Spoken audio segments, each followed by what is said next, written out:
Dominic Varelli built his empire on fear, blood, and contracts signed in shadows. He never lost control, until the night his new wife flinched at his touch. The marriage was supposed to be simple: sign the papers, secure the alliance, claim what was his. But Serafina Vale wasn't the calculated partner he expected.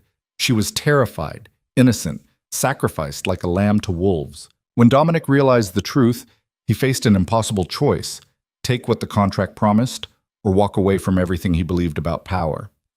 That decision would unravel them both.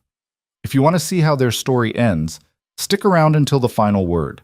And hey, drop a comment with your city so I can see how far this story travels. Now, let's begin. The Armory Club sat in Lower Manhattan like a bruise that wouldn't heal, all red velvet and dark wood, the kind of place where men made deals that never saw daylight. Dominic Varelli stood at the bar, whiskey untouched, watching the room with eyes that missed nothing. He'd owned this place for 6 years, owned most of the people in it longer than that. "You look tense." Marcus Chen appeared at his elbow, Dominic's oldest friend and the closest thing he had to a conscience. "Big night. It's a signature on paper." Dominic's voice carried no inflection. "Same as any other deal. Except this one comes with a wife." Dominic didn't respond. The marriage contract had taken 3 months to negotiate. The Vale family controlled shipping routes through 5 major ports, routes Dominic needed to expand his operations without interference. Aldo Vale had been bleeding money for years, desperate enough to offer his daughter as collateral. It was practical, strategic. Marcus studied him. "You ever met her, Serafina?" "Once, 2 years ago at some charity thing." Dominic tried to recall details and came up with nothing substantial. "She barely spoke. And you're marrying her anyway." "I'm securing an alliance. The girl's just part of the package." The words sounded hollow even to his own ears, but Dominic had built his life on such calculations. Emotion was weakness. Attachment was leverage waiting to be exploited. He'd learned that lesson young, beaten into him by a father who saw children as investments and love as a liability. The door opened. Aldo Valle entered, flanked by 2 men Dominic recognized as his inner circle, both aging, both desperate. Aldo himself looked worse than the last time they'd met, his expensive suit hanging loose on a frame that had shed weight from stress. "Varelli." Aldo's handshake was too firm, trying to project confidence he didn't possess. "Everything's ready. Serafina's upstairs with her mother." "The contracts." "Signed this morning. My lawyers confirmed everything's in order." Aldo's smile didn't reach his eyes. "You'll have full access to the shipping routes within 48 hours. And Serafina, well, she understands her duty." Something in that last sentence made Dominic pause, but he pushed the feeling aside. "Then we're done here." "Not quite." Aldo gestured toward the private elevator. "The ceremony's in 20 minutes. Small gathering, like we agreed. Just family and essential witnesses." Dominic nodded. He'd insisted on small. The less fanfare, the less it felt like anything other than business. The elevator rose in silence. When the doors opened, Dominic stepped into a room he barely recognized. Someone had transformed the top floor of the Armory into a mockery of romance.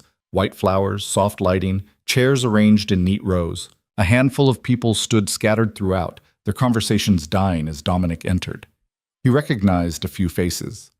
Victor, his head of security, standing near the windows. His Aunt Teresa, the only family member he maintained contact with, watching him with something like pity.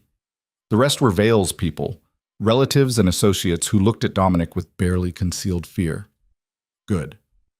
Fear kept people predictable. An older woman approached, her resemblance to Aldo marking her as his wife. "Mr. Varelli, I'm Catherine Vale. We met once, briefly." "Mrs. Vale." Dominic's tone was formal, distant.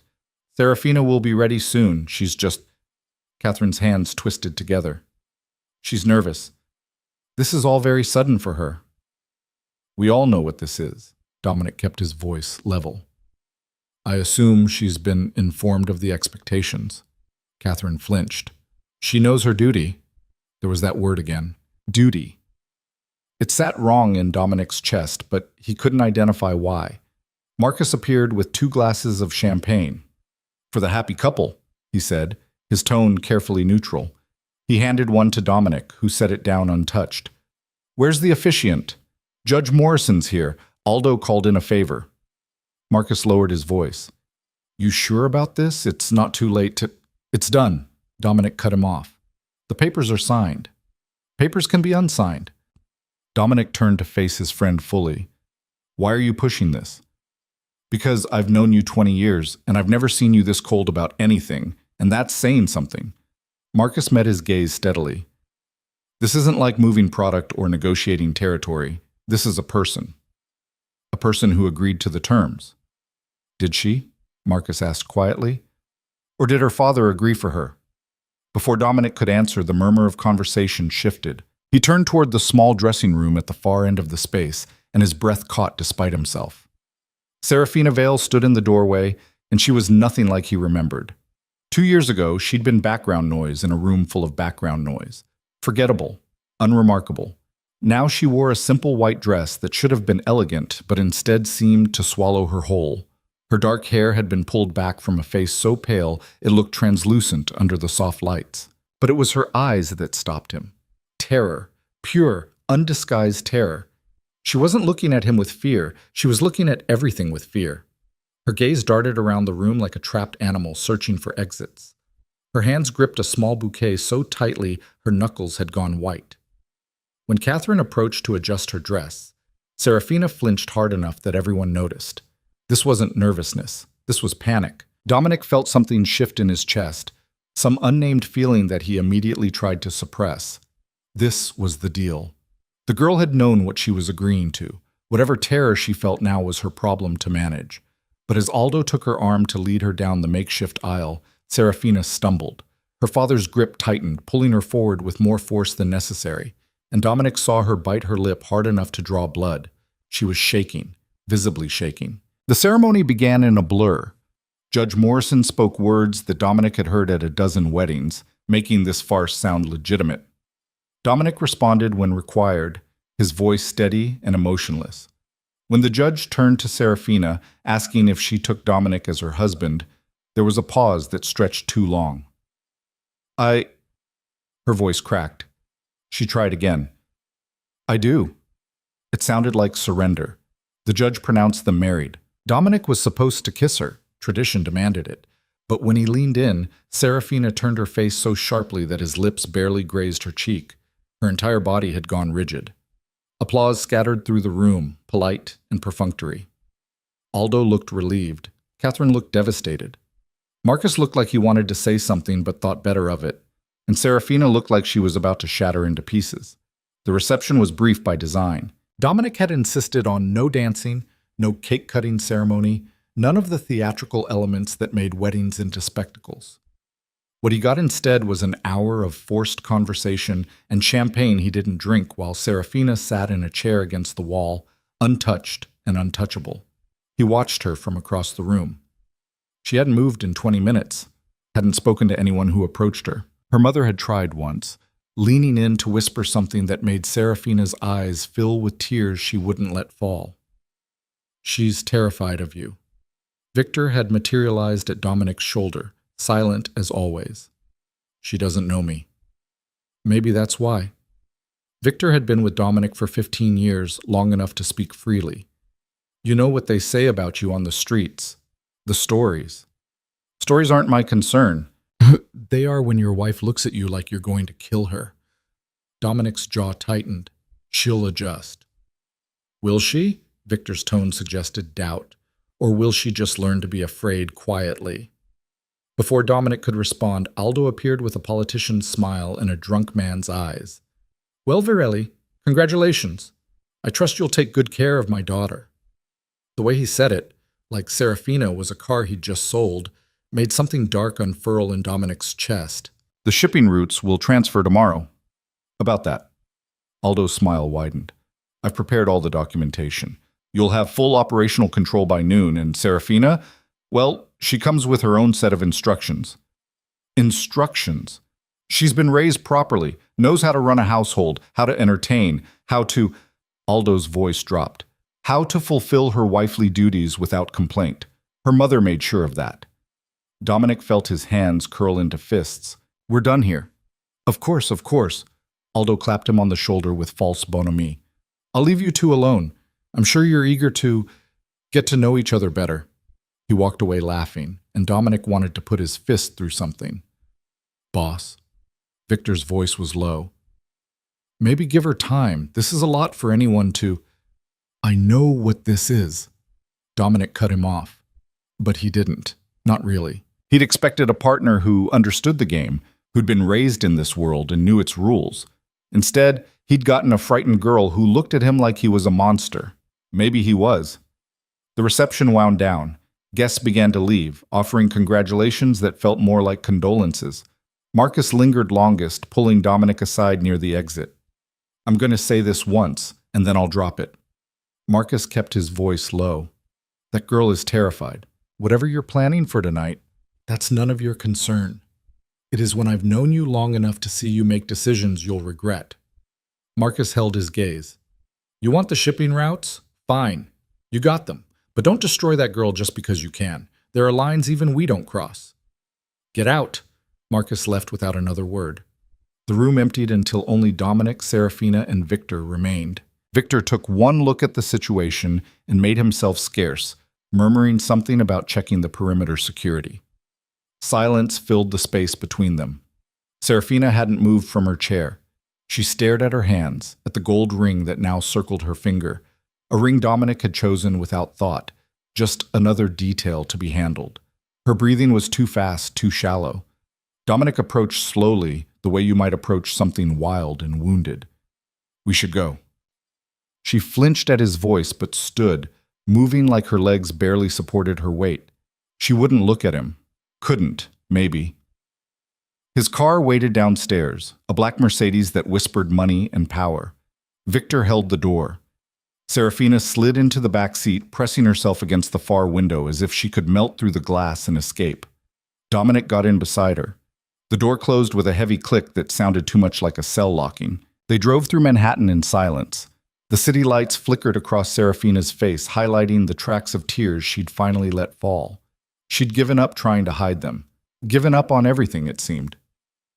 Serafina. She jumped at her name, her whole body going tense.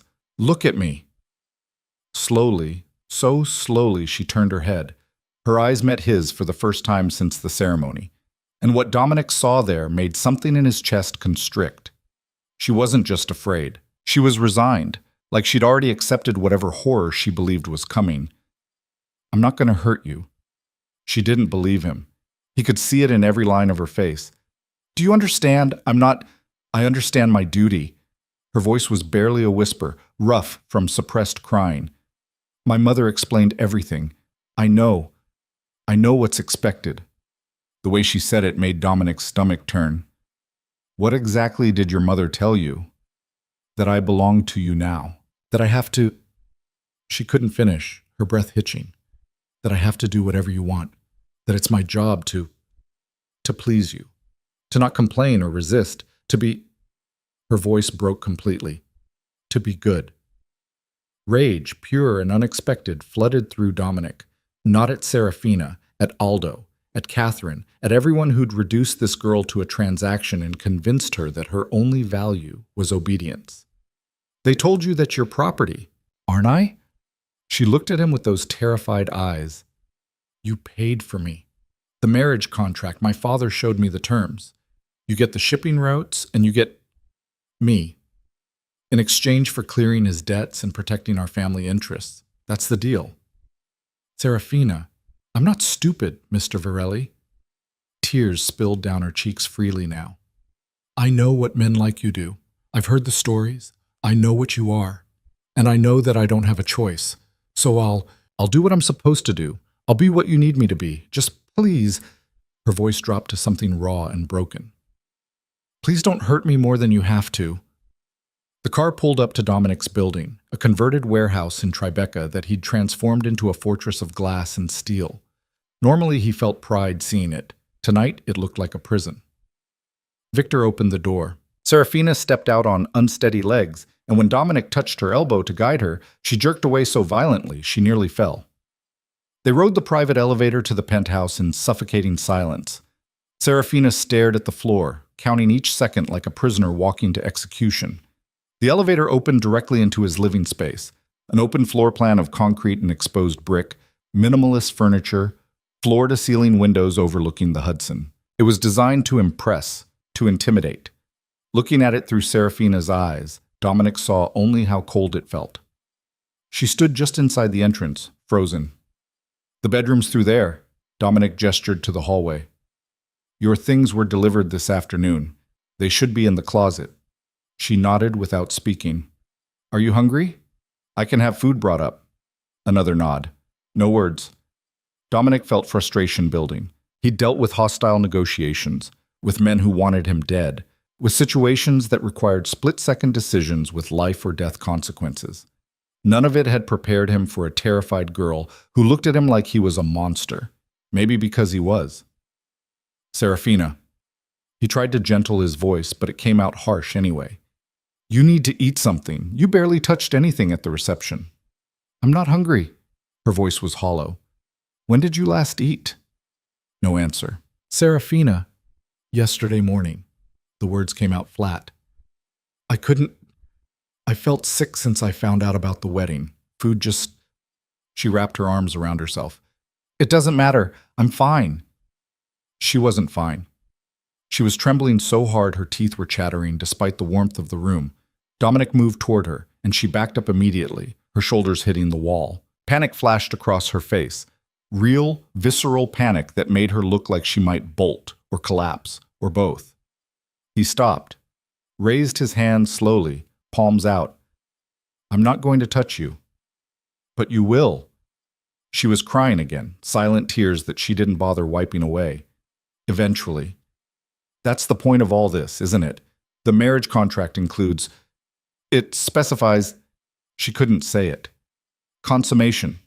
Dominic finished for her and watched her flinch at the word. "That's what you think this is about, isn't it?" And there it was. The ugly truth neither of them had spoken. The marriage contract, in all its cold legal language, included provisions about heirs, about the continuation of bloodlines, about expectations that required intimacy whether either party wanted it or not. Dominic had barely registered those clauses when he signed. They were standard, archaic language that lawyers included out of habit. He'd assumed Serafina understood the game, that she'd come into this marriage the way women in their world usually did, with pragmatic acceptance and veiled ambition. He hadn't expected innocence, hadn't expected terror, hadn't expected to feel like a predator facing prey. "Go to the bedroom," he said finally. "Take a shower, change into something comfortable. I'll have food sent up." "And then?" Her voice was so small. "And then nothing. Just eat and sleep. That's all." She didn't believe him. "My mother said the first night is important, that we have to... She was shaking harder now. "She said if I don't fulfill the contract terms, my father could lose everything, that you could void the agreement, that our whole family would be..." "Your mother is wrong." Dominic's voice came out harder than he intended. "Go to the bedroom, Serafina, now." She went, practically running, the door closing behind her with a soft click that somehow sounded like defeat. Dominic stood in his empty living room and wanted to destroy something. All of this, the contract, the marriage, the entire fucking situation, had seemed so simple on paper. Acquire the shipping routes, secure the alliance, marry the girl, move forward. He hadn't counted on the girl being real. His phone buzzed. Marcus. "How's married life?" The question was pointed. "Don't." "That bad?" Dominic's moved to the windows, staring out at the city lights. "She's terrified of me. Actually terrified. She thinks I'm going to..." He couldn't finish. "Are you?" "Jesus, Marcus. I'm asking because you signed a contract that technically gives you the right to. And because I know how you operate. Everything's leverage, everything's strategy. So I'm asking, as your friend, what you're planning to do." Dominic closed his eyes. "I don't know. We'll figure it out fast. Because that girl in there, she's not an asset or a business deal. She's a person. And if you treat her like property just because a contract says you can, you'll destroy her, and probably yourself in the process. Since when are you my conscience?" Since I watched you turn into someone I barely recognize over the past 5 years. You used to have lines you wouldn't cross, Dom. Make sure this isn't one of them." Marcus hung up. Dominic ordered food he knew Serafina wouldn't eat. When it arrived, he knocked softly on the bedroom door. No answer. "Serafina, I'm leaving food outside the door. You should eat something." Still nothing. He waited, listening to the silence, then walked away. An hour later, when he checked, the food sat untouched, growing cold. Dominic spent the night in his office, reviewing contracts and reports he'd already memorized, anything to avoid thinking about the terrified girl sleeping, or not sleeping, in his bed. When dawn broke over the Hudson, he still hadn't found answers to questions he didn't want to ask. The penthouse was silent when he emerged. The bedroom door remained closed. The food he'd left was gone, though whether she'd eaten it or thrown it away, he couldn't tell. He had meetings all morning, calls with his lawyers about the shipping route transfers, a sit-down with Victor about security for a new acquisition, a tense negotiation with a supplier who thought he could skim product without consequences. Dominic handled it all with mechanical efficiency, his mind only half present. When he returned to the penthouse that evening, he found Serafina in the kitchen. She'd changed into jeans and an oversized sweater that made her look impossibly young. Her hair was loose, still damp from a shower. She was attempting to cook something, her movements uncertain and clumsy. "You don't have to do that." Dominic's voice made her jump, the knife she was holding clattering to the counter. "I have people who prepare meals." "I wanted to—" She didn't finish, just stared at the cutting board where she'd been trying to chop vegetables. "I thought I should. My mother said I should take care of the household.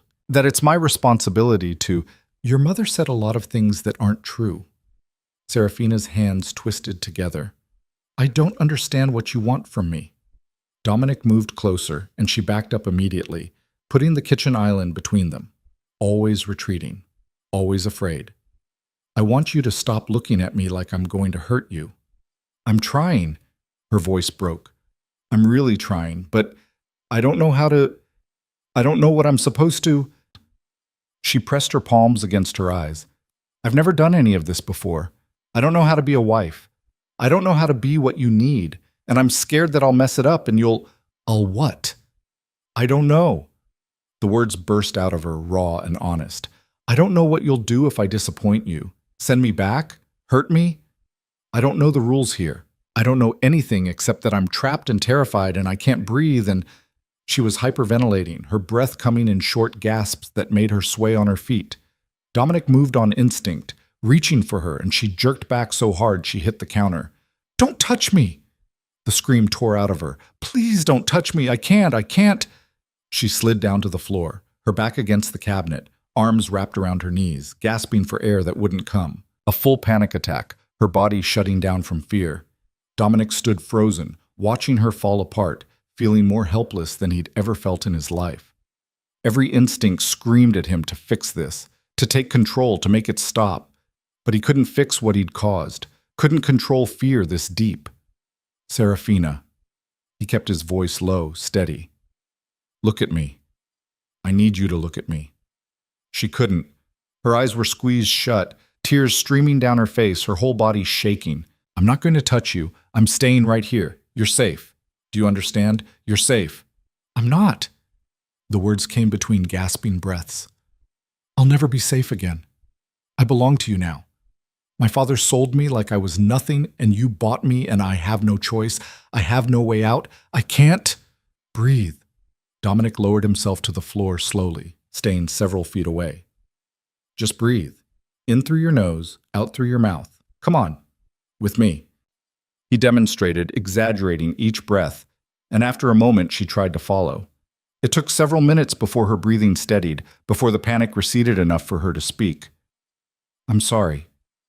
She wouldn't look at him. "I'm sorry, I shouldn't have. I was supposed to stay calm. My mother said I had to stay calm and be good and not cause problems. But I can't. I just can't stop apologizing. But I—" "Serafina." He waited until she finally met his eyes. "What did they tell you about me? Specifically?" She bit her lip. "That you're dangerous, that you've killed people, that everyone in the city is afraid of you, that you get what you want no matter what it takes, that if I don't—" She stopped. "If you don't what?" If I don't keep you happy, you could destroy my whole family. That the contract gives you power over all of us now, that I'm responsible for making this work." Dominic felt rage building again, cold and focused. Aldo had done this, had taken his own daughter and weaponized her fear to ensure compliance, had convinced her that her only value was obedience, that her only purpose was to satisfy a monster's demands. "Your family used you." The words came out harsh. "They put you in an impossible situation and told you it was your duty. They made you believe that you have to sacrifice yourself to save them.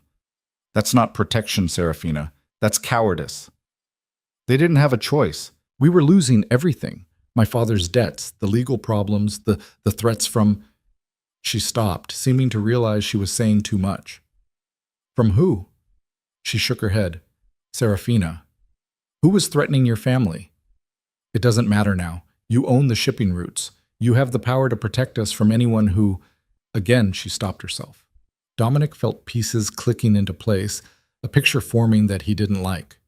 Your father wasn't just in debt. He'd made enemies. People who were coming for him.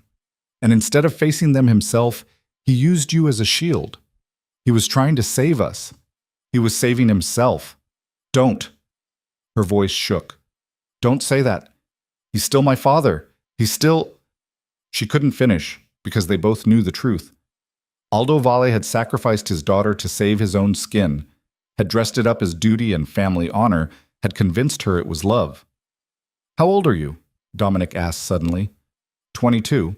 And he's been planning this for how long?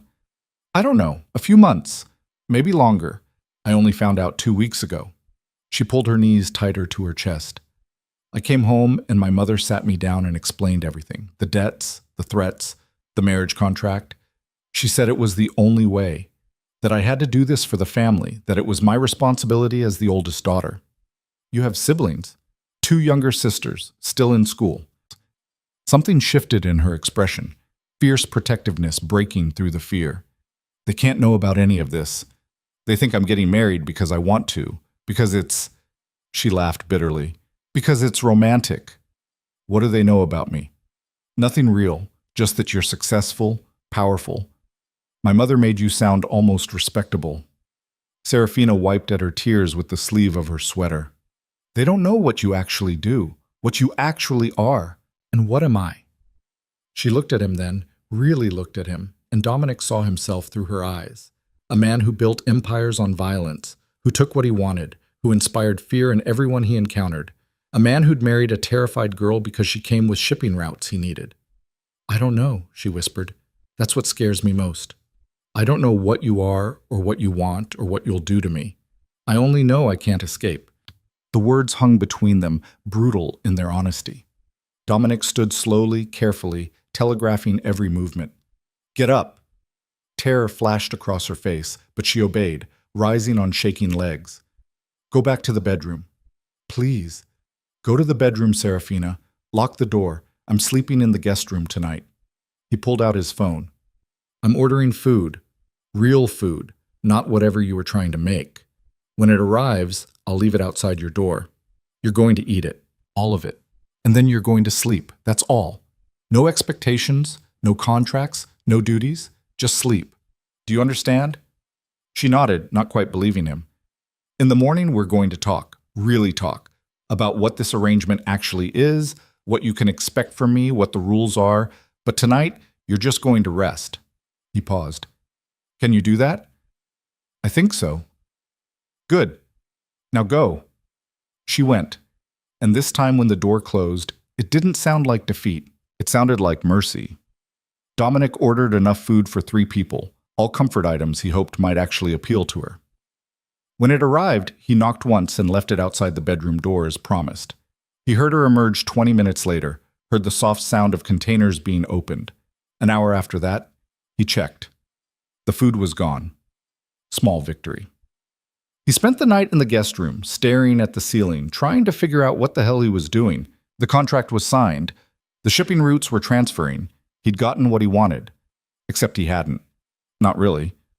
Because what he'd actually gotten was a terrified girl who'd been sold to save a coward's skin, a situation that made him feel more like a villain than any of the actual crimes he'd committed, and a marriage that felt less like an alliance and more like a cage. And somewhere in the darkness, in his own bedroom, Serafina was probably lying awake too, counting the hours until she'd have to face him again, convinced that mercy was just another form of cruelty waiting to reveal itself. Dominic had built his empire on reading people, on understanding leverage, on knowing exactly how to get what he wanted. But he'd never wanted to be someone's nightmare, never wanted to be the monster a frightened girl saw when she closed her eyes. The question was, could he be anything else? Or was this who he'd become? Someone so steeped in violence and power that even kindness looked like a threat? He didn't have answers, just questions that multiplied in the dark, and the growing certainty that the contract he'd signed had bought him something he'd never wanted, a person's fear, complete and paralyzing.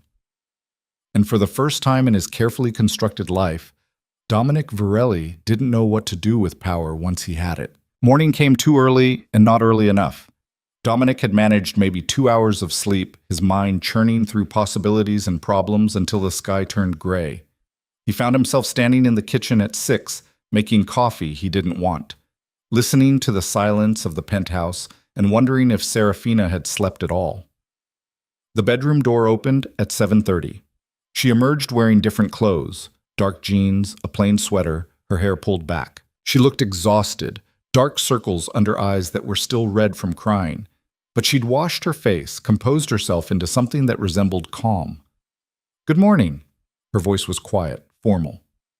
"Morning." Dominic gestured to the coffee. "Want some?" She shook her head, then seemed to reconsider. "Actually, yes, please."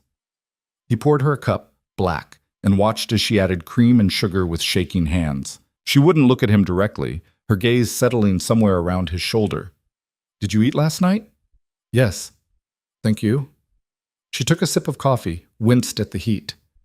"It was more than I could finish." "But you ate some." "Most of it, actually. I was hungrier than I thought." They stood in the kitchen, the island between them like a demilitarized zone. Outside, the city was waking up, traffic sounds, construction noise, the ambient hum of millions of lives being lived. Inside, the silence pressed down like weight. "We need to talk." Dominic set his cup down. "Really talk.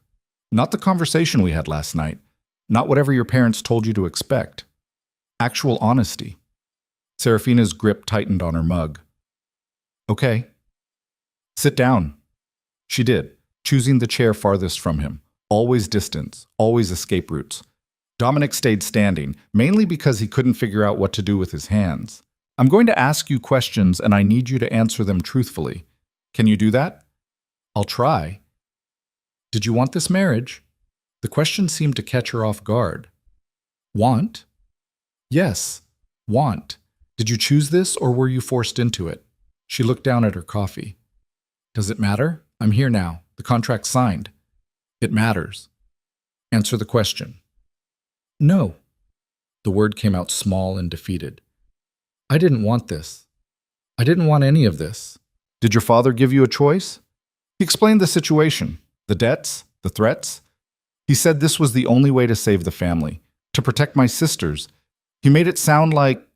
She stopped, choosing words carefully. Like I was being selfish if I refused. "And your mother?"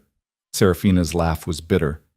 "My mother told me what to expect, how to behave, what you'd want from me.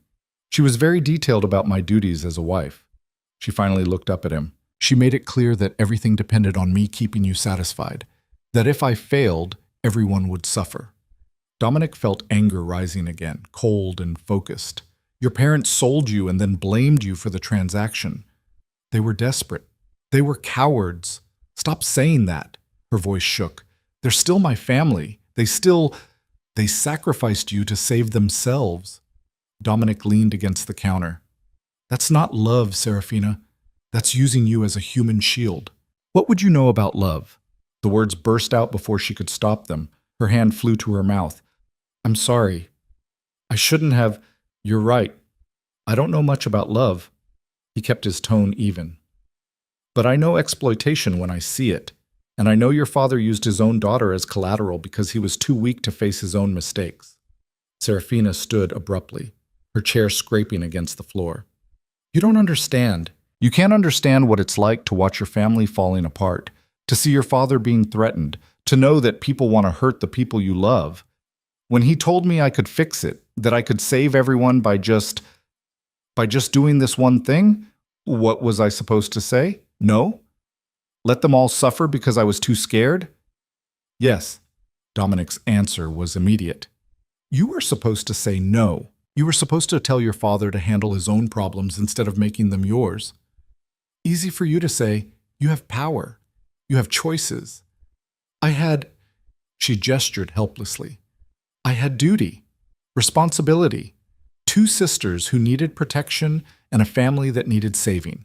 What kind of person would I be if I walked away? A person who valued her own life. My life isn't worth more than theirs. The statement hung in the air, stark and revealing. Dominic studied her.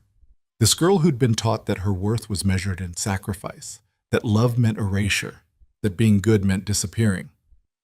Who told you that? No one had to tell me. It's just, she wrapped her arms around herself. It's just true. My sisters are still young.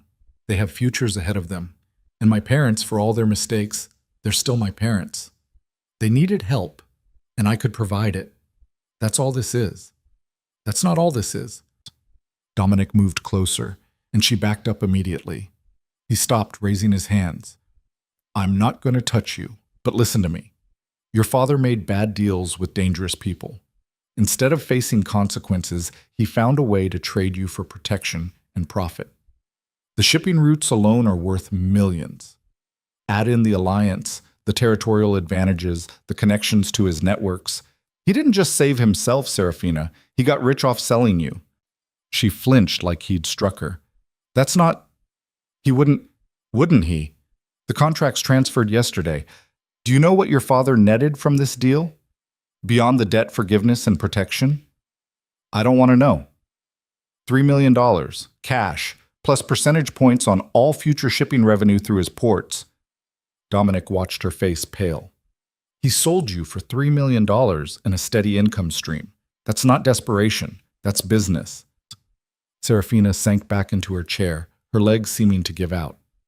No, he said it was just about protection, just about keeping us safe. He lied. You're lying. Dominic pulled out his phone, pulled up the contract files, and slid it across the table to her. Read it yourself, page 14, section 7. Payment terms. She stared at the phone like it might bite her. Then, slowly, she picked it up. Her eyes scanned the text, and Dominic watched the moment she found it, the moment reality shattered whatever illusions she'd been clinging to. Her face crumpled. Oh. The word was barely audible. Oh no. I'm sorry. Don't. She pushed the phone back toward him. Don't apologize. You just showed me who my father really is. That's not something to be sorry for. But she was crying again, silent tears that she didn't try to hide. Not the terror of last night. This was grief, raw and fresh, the death of something she'd needed to believe. He sold me. She said it out loud, testing the words. He actually sold me. Like I was property, like I was nothing. You're not nothing. She laughed, sharp and broken. Aren't I? My own father put a price tag on me and found a buyer. That's the literal definition of nothing. Dominic wanted to argue, but what could he say? She was right. Aldo had commodified his own daughter, had reduced her to an asset to be traded, and Dominic had been the one to make the trade. I didn't know. The words felt inadequate. When I signed the contract, I assumed you were part of the deal because you wanted to be, that you understood what this was. A business arrangement. Yes. And now? Now I know better. Dominic sat down across from her, maintaining distance. I know you were forced into this. I know you're terrified. I know your father is a piece of shit who deserves worse than what I'll probably give him, and I know that none of this is your fault. But the contract still stands. The contract can be voided. Her head snapped up. What? I can dissolve it, return you to your family, keep the shipping routes as breach of contract compensation.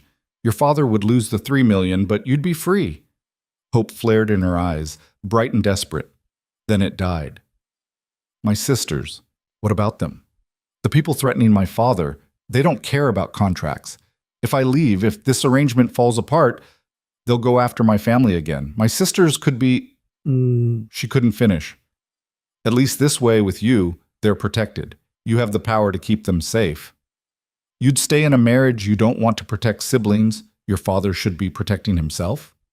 They're 8 and 10 years old. They don't deserve to suffer because our father's a coward. She wiped at her tears angrily. So, yes, I'll stay. I'll do whatever the contract requires. I'll be whatever you need me to be. Just, please keep them safe. Dominic felt something shift in his chest, some recognition of the impossible position she was in. She couldn't leave without abandoning her sisters, couldn't stay without destroying herself. Trapped between loyalty and survival with no good options. What if there was a third choice? There isn't. What if you stayed, but the terms changed? Serafina looked at him warily. Changed how?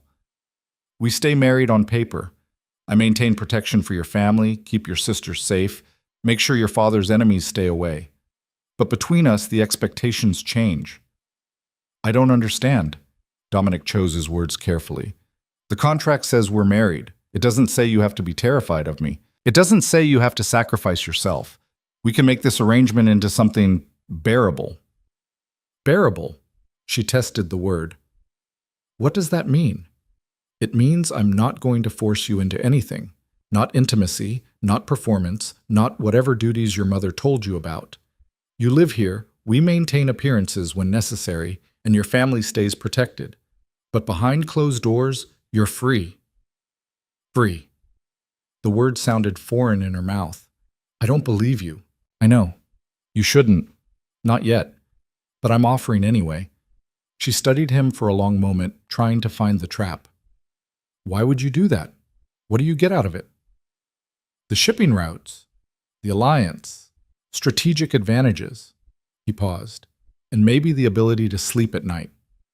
You don't strike me as someone who loses sleep over his decisions. I didn't used to be.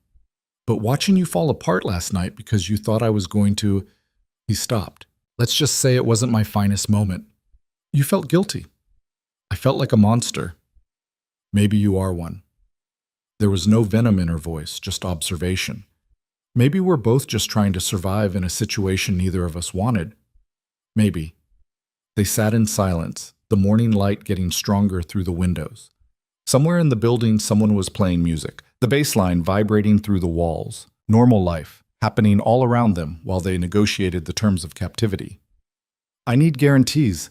Serafina's voice was stronger now, less shaky. If I'm staying, if I'm doing this, I need to know my sisters are actually safe. Not just promised safety, actual protection. Done. I'll assign security to them. Discreet, but effective. And my father's debts? The threats? Already handled. As of yesterday, your father's creditors answer to me. Anyone who comes after him comes after me. Dominic leaned forward. Your sisters are untouchable now. Your family has my protection whether your father deserves it or not. What about the $3 million he got? What about it? Can you take it back? Make him return it? Dominic raised an eyebrow. Why would you want that? Because I don't want him profiting off this. I don't want him to think he made a good deal. Her voice went hard. I want him to understand what he did, what he cost me. There was steel underneath the fear, Dominic realized. A spine she'd been taught to hide but hadn't lost. I can make that happen. But it might make things difficult for your family financially. Good. Let him struggle. Let him feel what desperation actually looks like instead of using me as a solution. She met Dominic's eyes directly for the first time. I'll sacrifice myself for my sisters, but I won't let my father profit from it. Consider it done. Oh, just like that? Just like that. Dominic pulled out his phone, typed a message to his lawyers. By end of business today, the $3 million gets reclassified as a loan with aggressive terms. He'll wish he never took it. Something that might have been satisfaction crossed Serafina's face. Thank you. Don't thank me. I'm still the one who signed the contract that put you here. But you're also the one offering to make it bearable. She wrapped her hands around her coffee mug, seeking warmth. That's something. Maybe not enough, but something. They fell into silence again, but it felt different now, less hostile, still wary, still careful, but with the beginning of something that wasn't fear. I have questions. Serafina's voice was quiet. About you. About this life. About what I'm actually part of now. Ask. The things people say about you, are they true? Depends what they say. That you've killed people, that you run criminal operations, that you're dangerous. Dominic considered lying, spinning some version of himself that would be easier to live with. But she'd asked for honesty, and he'd promised it.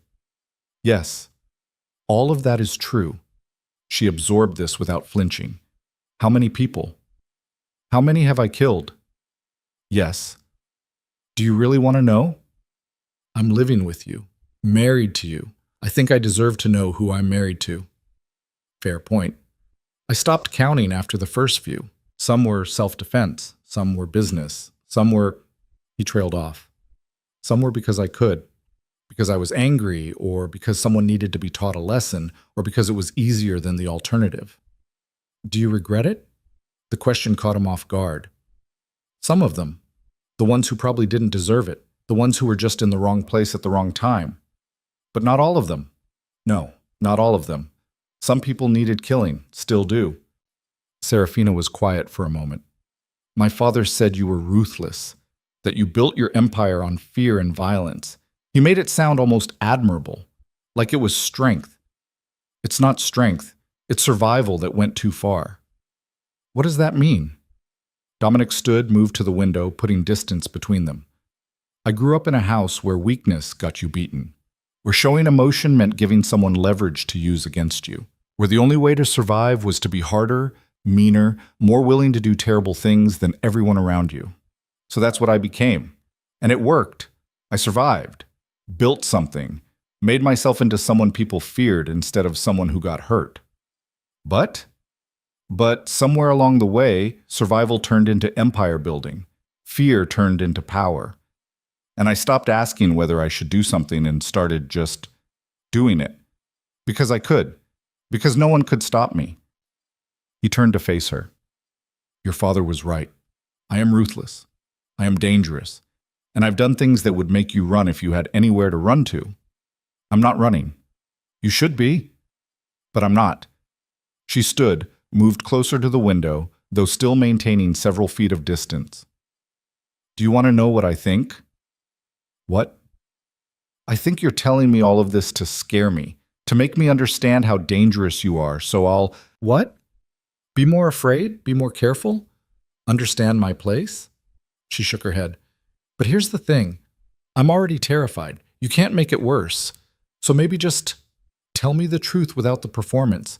Tell me who you actually are instead of who you want me to think you are. Dominic stared at her. This girl who'd been shaking so hard last night she could barely stand, now calling him out with unexpected clarity. You're smarter than I gave you credit for. My father treated me like I was stupid, ornamental, useful only for what I could provide. But I'm not stupid. I've been paying attention my whole life, watching, learning. She hugged herself. So don't treat me like I'm fragile or naive. I know what you are. I know what this world is. I'm just trying to figure out how to survive in it.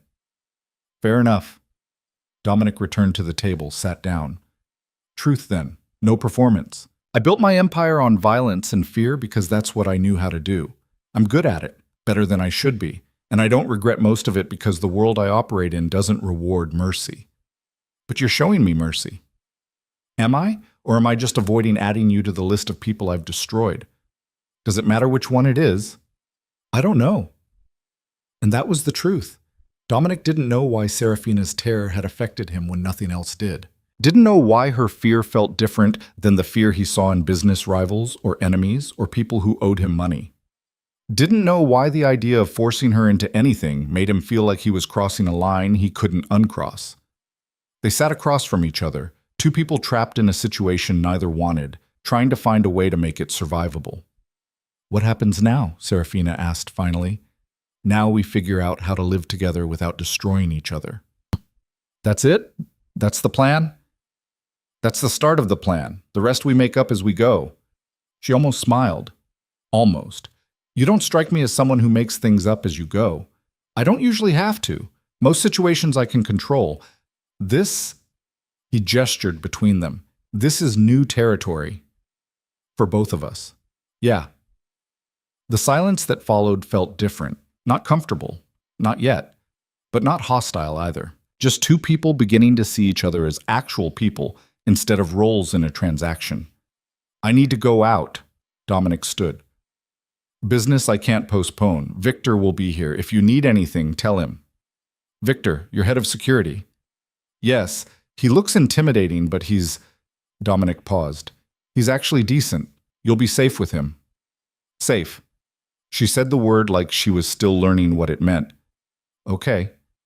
There's food in the kitchen. Help yourself to anything. The TV works. There are books in the office. The gym's on the second floor if you want it. This is your space now, too. My space. She looked around the penthouse like she was seeing it for the first time. I don't know what to do with space. What do you mean? I've spent my whole life in my father's house, following my mother's rules, being who they needed me to be. I've never had space that was just mine, never had time that wasn't scheduled or supervised or controlled. She met his eyes. I don't know how to just be, without someone telling me what I'm supposed to do. The admission gutted him in ways he didn't expect. Then learn.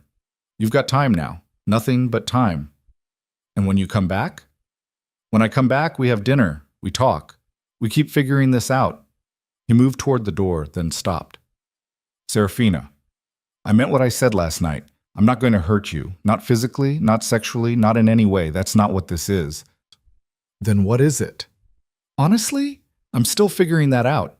He left before she could respond, the elevator doors closing on her uncertain face. As he descended toward the lobby, Dominic felt the weight of what he'd committed to settling on his shoulders. He'd made promises he wasn't sure he could keep, offered mercy he didn't know if he possessed, tried to be someone he'd never been before. Victor was waiting in the lobby, leaning against the wall with his arms crossed. How'd it go? She knows about the money, about what her father did. How'd she take it? Better than I expected. Worse than she should have to. Dominic headed for the exit. She's upstairs alone. Keep an eye on her. Don't hover, but make sure she's okay. You think she might try to run? I think she might try to disappear in other ways. Just check on her. Carefully. Victor nodded, understanding. Where are we going? To have a conversation with Aldo Val. Finally. Victor's smile was cold. Want me to bring tools? Not yet. This is just a conversation, but make sure he knows what happens if we need to have another one. They drove across the city, through neighborhoods that shifted from wealth to working class and back again. Aldo's office was in Midtown, a building that screamed old money trying to maintain appearances. Dominic had been here once before, during the contract negotiations. Then, Aldo had been all smiles and smooth words. Today would be different. They rode the elevator to the 14th floor. Aldo's secretary, a nervous woman in her 50s, tried to stop them, but one look from Victor had her stepping aside. Aldo was on the phone when they entered, laughing about something. The laughter died when he saw Dominic. I'll call you back. He hung up quickly. Varelli, this is unexpected. I thought the contract terms were all settled. They are. We're renegotiating different terms. Dominic sat without being invited. Victor closed the door and stood in front of it. I don't understand. The $3 million you netted from selling your daughter, we're taking it back. Aldo's face went pale, then red. That's not possible. That money was part of the agreement. You can't just... I can do whatever I want. The question is whether you make this easy or hard. The contract gave you the money. It didn't guarantee you'd keep it. Dominic leaned back in his chair, completely relaxed. Consider it a loan now. With interest. Very high interest. This is extortion. No, this is business. Extortion would be if I threatened your life to get the money. I'm just informing you of new terms. Aldo stood, tried to project authority he didn't have. I could fight this, take you to court. The contract is legally binding. You could try, but ask yourself, do you really want to go to war with me over money you got from selling your daughter like livestock? Dominic's voice went cold. Because I promise you, Aldo, that's not a war you'll win. or survive. The threat hung in the air, unmistakable. Aldo sat back down, deflating. Why are you doing this? The deal was made. Serafina agreed. Everything was settled. Serafina didn't agree. She was coerced. There's a difference. She had a choice. She had the illusion of choice. That's not the same thing. Dominic leaned forward.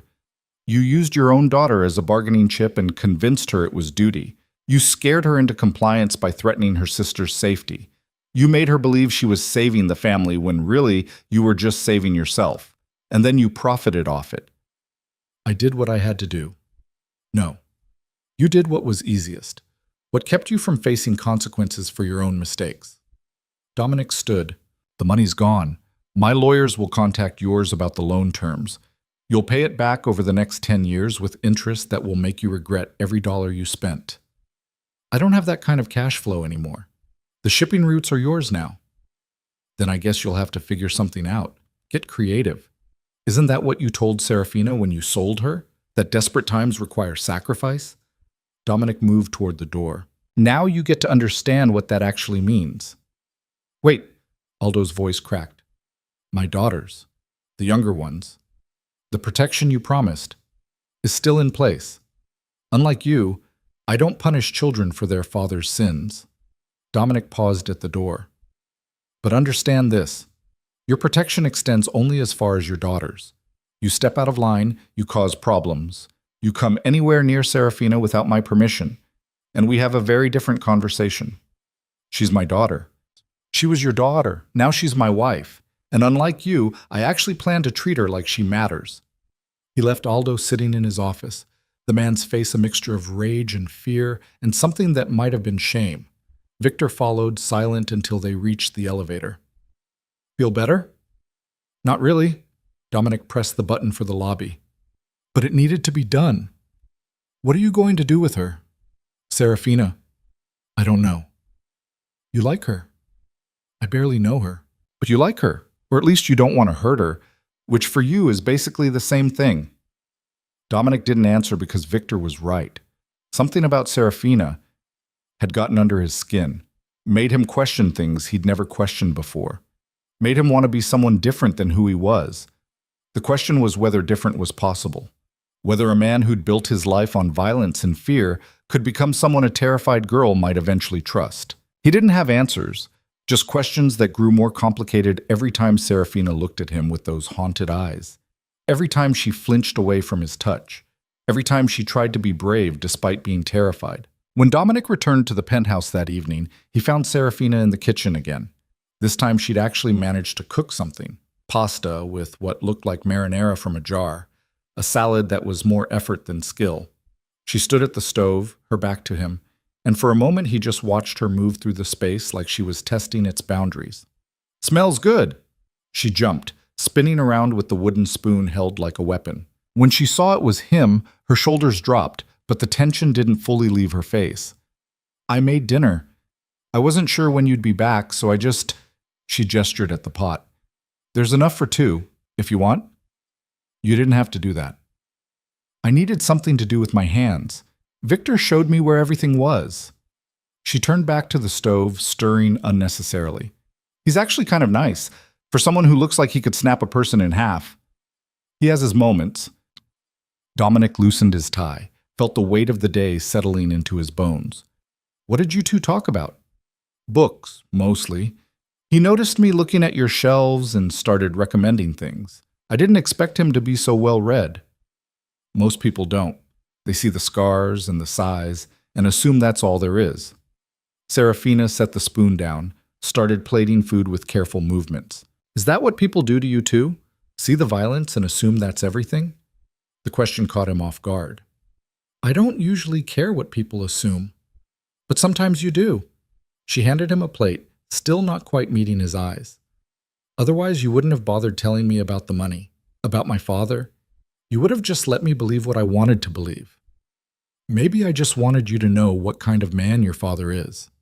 Or maybe you wanted me to know what kind of man you're trying to be. She finally looked at him directly. Which is it? Dominic took the plate, moved to the table. I don't know yet. They ate in silence for a while, The pasta mediocre but edible, the effort behind it meaning more than the result. Outside, the sun was setting over the Hudson, painting the sky in shades of orange and red that made the whole penthouse glow. "I called my mother today." Serafina's voice was quiet. "Use the phone in your office. I hope that's okay." "It's your phone too now. You don't need permission." "Old habits." She pushed pasta around her plate. "Anyway, I called her. Told her I was settling in, that everything was fine."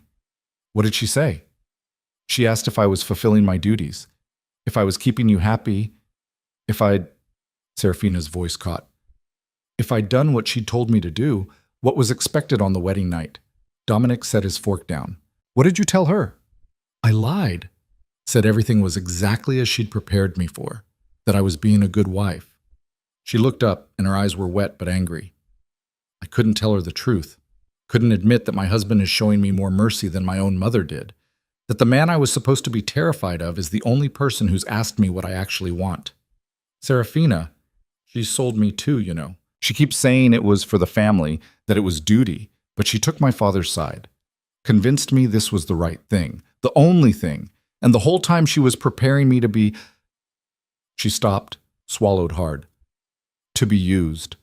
That's what all those talks were about. How to endure, how to make myself small and quiet and compliant, how to survive being treated like property. I'm sorry. Don't be.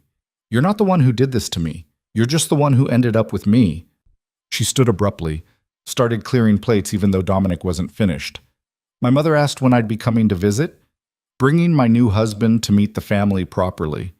She wants to show me off. Proof that the sacrifice worked. You don't have to go." "Yes, I do. My sisters are there. I need to see them. Make sure they're actually okay." She ran water in the sink, her movement sharp and agitated. "Besides, don't you want to collect on your investment? Show the family that you own their daughter now? Isn't that how this works? That's not what this is. Isn't it? You married me to get shipping routes and territorial advantage. The fact that you're being decent about it doesn't change the fundamental transaction." She scrubbed at a plate that was already clean. "I'm still the thing you bought, still the price my father was willing to pay." Dominic stood, moved closer but didn't touch her. "You're angry." "Of course I'm angry. I'm furious. She slammed the plate down hard enough that it cracked. "I'm so angry I can barely breathe. At my father for selling me, at my mother for helping him, at myself for being too weak to say no, at you for being part of this whole terrible situation, even if you're trying to make it better. At everyone and everything, and I don't know what to do with it. So be angry. Break things if you need to." She looked at the cracked plate, then at him. "You mean that?" "Yes, this is your space too. If you need to destroy something to feel better, destroy it. I've got money for new plates." "That's insane." "Probably, but it's better than keeping it all inside until it poisons you." Serafina stared at him for a long moment, something shifting behind her eyes.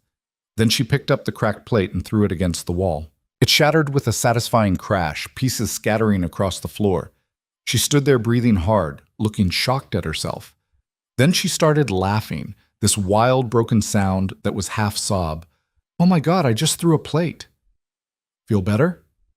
"Actually, yes. That was—" She laughed again, wiping at her eyes. "That was kind of amazing." "Want to throw another one?" "No, maybe. I don't know." She slid down to the floor, sitting among the broken pieces. "I've never broken anything on purpose before. Never let myself be angry like that. It was always just swallow it down. Be good. Don't make waves." Dominic grabbed a broom, started sweeping up the mess. "You can make waves here. You can be angry. You can break every plate in the kitchen if it helps." "You really mean that?" "Yes." She watched him sweep, this strange domestic moment in the middle of chaos. "Why are you being so nice to me?" "I'm not nice. Ask anyone who knows me." "But you are. To me. Why?" Dominic dumped the broken plate in the trash, leaned against the counter. "Honestly, I don't know. Maybe because watching you suffer feels worse than any business I've ever done. Maybe because I'm tired of being the monster everyone thinks I am. Or maybe I just recognize that you got dealt a terrible hand and the least I can do is not make it worse. Those are all very logical reasons." "What do you want me to say?" That I care about you? We've known each other for 2 days. But you do care. A little bit. Otherwise, none of this would matter. She was right, and that realization unsettled something in Dominic's chest. He'd spent 20 years carefully not caring about people, treating relationships as transactions, keeping everyone at arm's length. And now this girl he'd married for shipping routes was making him feel things he'd successfully avoided feeling. We should set some ground rules. He changed the subject. Things you're comfortable with, things you're not. Boundaries. Serafina pulled her knees to her chest. Like what? Like touch. I know you don't want me touching you. That's fine. But what about in public? If we need to maintain appearances, can I put my hand on your back? Hold your hand? She considered. If you warn me first, if I know it's coming and it's just for show, I can handle it. But don't surprise me. And nothing more than that. No kissing, no anything else. Agreed. What about living arrangements? Do you want your own bedroom? Would that be okay? It's your choice. Then yes. I'd like my own space, somewhere I can close the door and know I'm alone. Done. There are 3 other bedrooms. Pick whichever one you want, and I'll have your things moved. She blinked. Just like that? Just like that. What else? I want to work. Or volunteer. Something. I can't just sit here all day waiting for you to come home like some kind of... She struggled for the word. Like some kind of kept thing. What do you want to do? I don't know. I never got to think about it before. My parents expected me to marry well and manage a household. That was the plan. She laughed bitterly. Guess they got their wish on the marry well part. Financially speaking, anyway. What were you studying before all this? Education. I wanted to be a teacher. Elementary school kids. Her face softened. I love kids. Their honesty, their curiosity, the way they see the world before everyone tells them how it's supposed to be. So teach. I don't have my degree. I had to drop out when my father's money problems started. Couldn't afford the tuition. You can afford it now. Finish school, get your degree, or volunteer at schools while you figure out what you want. Dominic pulled out his phone. I'll have my assistant set up meetings with some education programs. See what fits. You're serious? Why wouldn't I be? You said you wanted to work. So work. Your life doesn't stop just because you're married to me. Serafina stared at him like he'd grown a second head. Do you know how insane this is? My father sells me to a crime boss, and the crime boss turns out to be, what, progressive about women's education? I'm practical about people being useful. You sitting here going crazy helps no one. You doing something you actually care about? That's better for everyone. You're the strangest, dangerous man I've ever met. You've met a lot of dangerous men? Just you, and my father, I guess. Though his danger is more the passive-aggressive destroy-your-life kind than the break-your-bones kind. Both types leave scars, Yeah. She stood, brushed off her jeans. Can I ask you something personal? You can ask. I might not answer. Do you have family? People you care about? Dominic thought about his Aunt Teresa, the only relative who'd bothered showing up to the wedding. One aunt. We talk maybe twice a year. That's it. Parents? Dead, both of them. My father when I was 19. My mother a few years later. I'm sorry. Don't be. My father was a mean drunk who used his fists more than his words. My mother enabled him. I didn't lose much when they died. Serafina moved closer, and for the first time she initiated the proximity. Is that why you understand? Why you're trying to be different with me? Maybe. I know what it's like to be powerless, to have someone else control every aspect of your life, to be afraid in your own home. He met her eyes. I swore when I got out of that house that I'd never be powerless again, never let anyone have that kind of hold on me. And now you have that hold on me. Yes, which is why I'm trying not to use it. Trying, but you could, if you wanted. I could. There was no point lying about it. The contract gives me a lot of legal authority over you. Your father made sure of that. Would you? If I made you angry enough, if I disappointed you, would you use that authority? Dominic wanted to say no immediately, to reassure her that she was completely safe. But he'd promised honesty, and honesty meant admitting his own capacity for cruelty. I don't know. I'd like to think I wouldn't.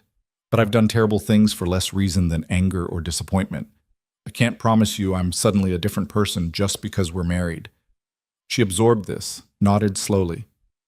"Thank you for not lying. You asked for truth. Most people would have lied anyway, told me what I wanted to hear." "I'm not most people." "No." She almost smiled. "You're really not." The days that followed developed a strange rhythm. Dominic left early for meetings and business that Serafina didn't ask about. She spent mornings exploring the penthouse, afternoons talking to education programs that Victor's wife, a revelation that had surprised her, recommended. Evenings they shared dinner, sometimes in silence, sometimes with halting conversation that got easier each time. Serafina claimed the bedroom at the far end of the hall, the one with east-facing windows that caught the sunrise. Dominic had her things moved without comment. She started leaving books around the apartment, her jacket on the back of a chair, signs of habitation that made the sterile space feel more lived in. On the fourth day, Marcus stopped by unannounced. Dominic was in his office when Victor buzzed up. "Chen's here, says it's important." "Send him up." Marcus came in looking concerned. "We need to talk about the Colombo situation." "Not now." "Yes, now. They're making noise about the shipping routes, claiming we overstepped by taking Vale's territory." "It's not Vale's territory anymore, it's mine." "That's the problem. They had an arrangement with Aldo. Money flowing their direction. Now that money's gone and they're pissed." Dominic felt the old familiar anger rising. "Then they can be pissed. I'm not negotiating." "You might have to. Unless you want a war." "I've handled wars before. Not like this. Not when you've got—" Marcus lowered his voice. "Not when you've got a wife to protect." The words hit harder than they should have. Dominic stood, moved to the window. "What are you saying?" "I'm saying they know about Serafina. Everyone knows. And some people are wondering if that's a weakness they can exploit. If anyone touches her, I know, you'll burn down the city, but that doesn't help her if she's already hurt." Marcus stepped closer. "I'm not trying to scare you. I'm trying to make you think strategically. The old Dominic would have seen this coming, would have had contingencies in place." "The old Dominic didn't have complications." "You mean he didn't care about collateral damage?" Marcus studied him. "What's happening with you?" "You've been different since the wedding, distracted." "I'm handling it." "Are you?" "Because from where I'm standing, you're making decisions based on something other than business. And in our world, that gets people killed." Dominic's phone buzzed. A text from an unknown number. He opened it and felt his blood go cold. The photo showed Serafina leaving the building that morning. The angle suggested it was taken from a car across the street. No message, just the picture. "We have a problem." He showed Marcus the phone. "Shit, when did this come in?" "Just now." Dominic was already moving, heading for the living room where Serafina was reading. She looked up when he entered, saw his face, and immediately tensed. "What's wrong?" "We need to talk about security." "Security?" "Someone's watching you, taking pictures." He showed her the photo. "This was sent to me 5 minutes ago." The color drained from her face. "Who would... Why would someone..." "Because they know you matter. Because they think you're a vulnerability they can use against me."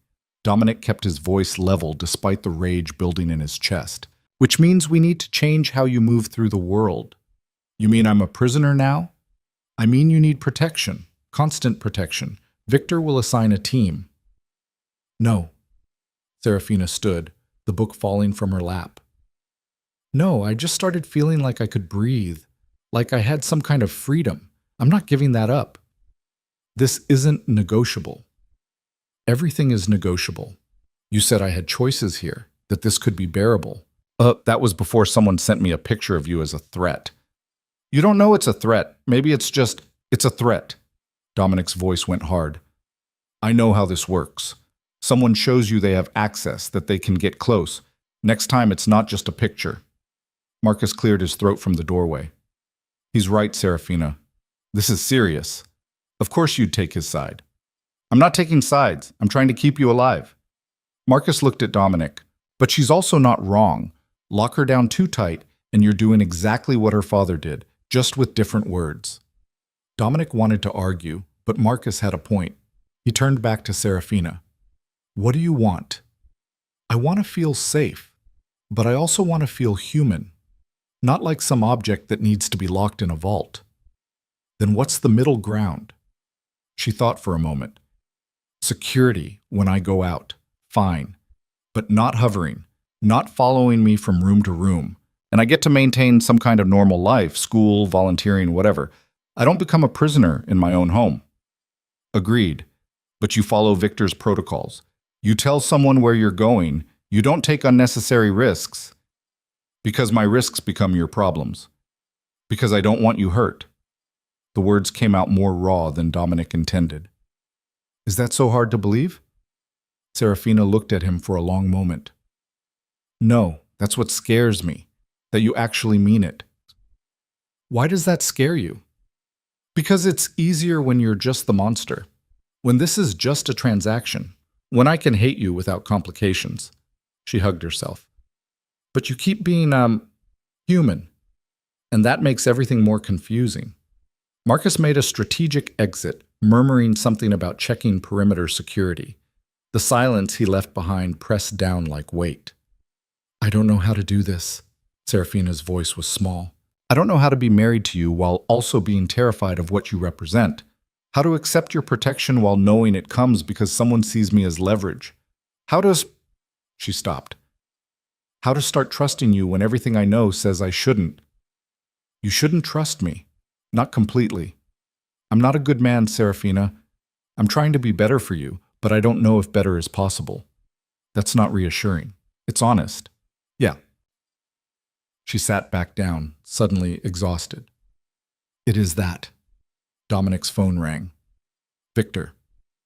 We've got the car that took the photo. Traffic cam caught the plate. It's registered to one of Colombo's lieutenants. Bring him in. Quietly or loud? Dominic looked at Serafina, sitting there looking small and scared and trying so hard to be brave. Loud. I want everyone to know what happens when they threaten what's mine. He ended the call. Serafina was watching him. What are you going to do? Handle it? That means hurt someone. Maybe kill them. Probably. Because of a picture. Because of what the picture represents. Because they're testing boundaries, and I need to make it clear there are lines they don't cross. She stood, moved to the window, her reflection ghostly in the glass. This is your world. Violence and threats and proving who's more dangerous. Yes, and I'm part of it now, whether I want to be or not. Yes, then I need you to promise me something. What? That when you do whatever you're going to do, it's actually necessary, not just because you're angry or because you can, that there's a real reason. Dominic crossed to stand beside her, careful to maintain distance. They sent me a picture of you as a message.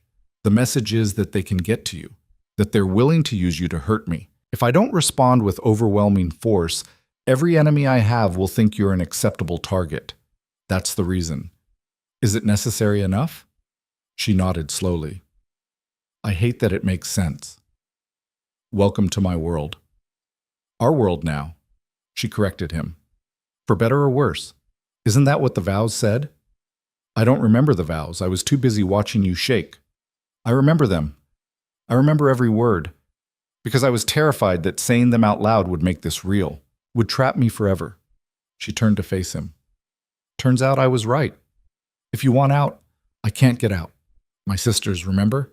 And now someone's taking pictures of me, which means if I leave, they might follow. Might use me against you anyway, even if we're not married. She laughed without humor.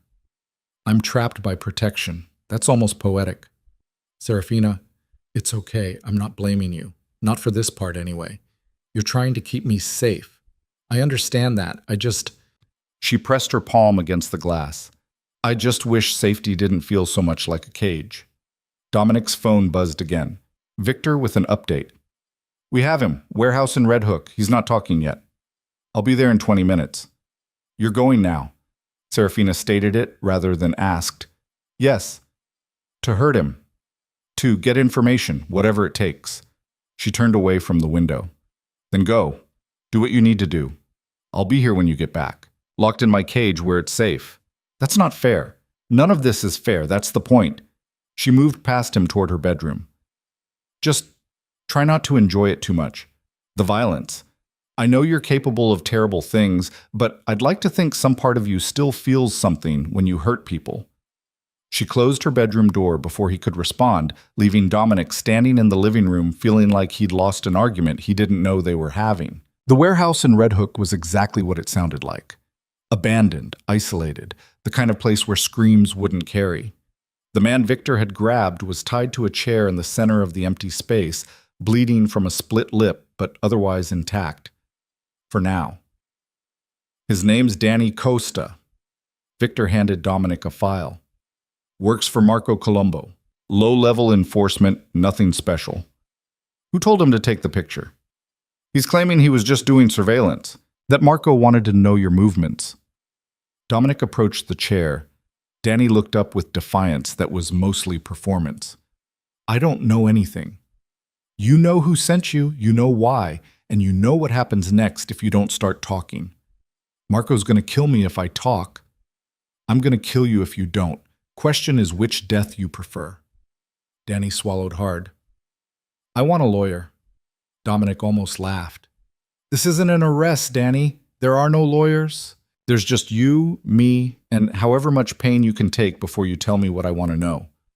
I got rights.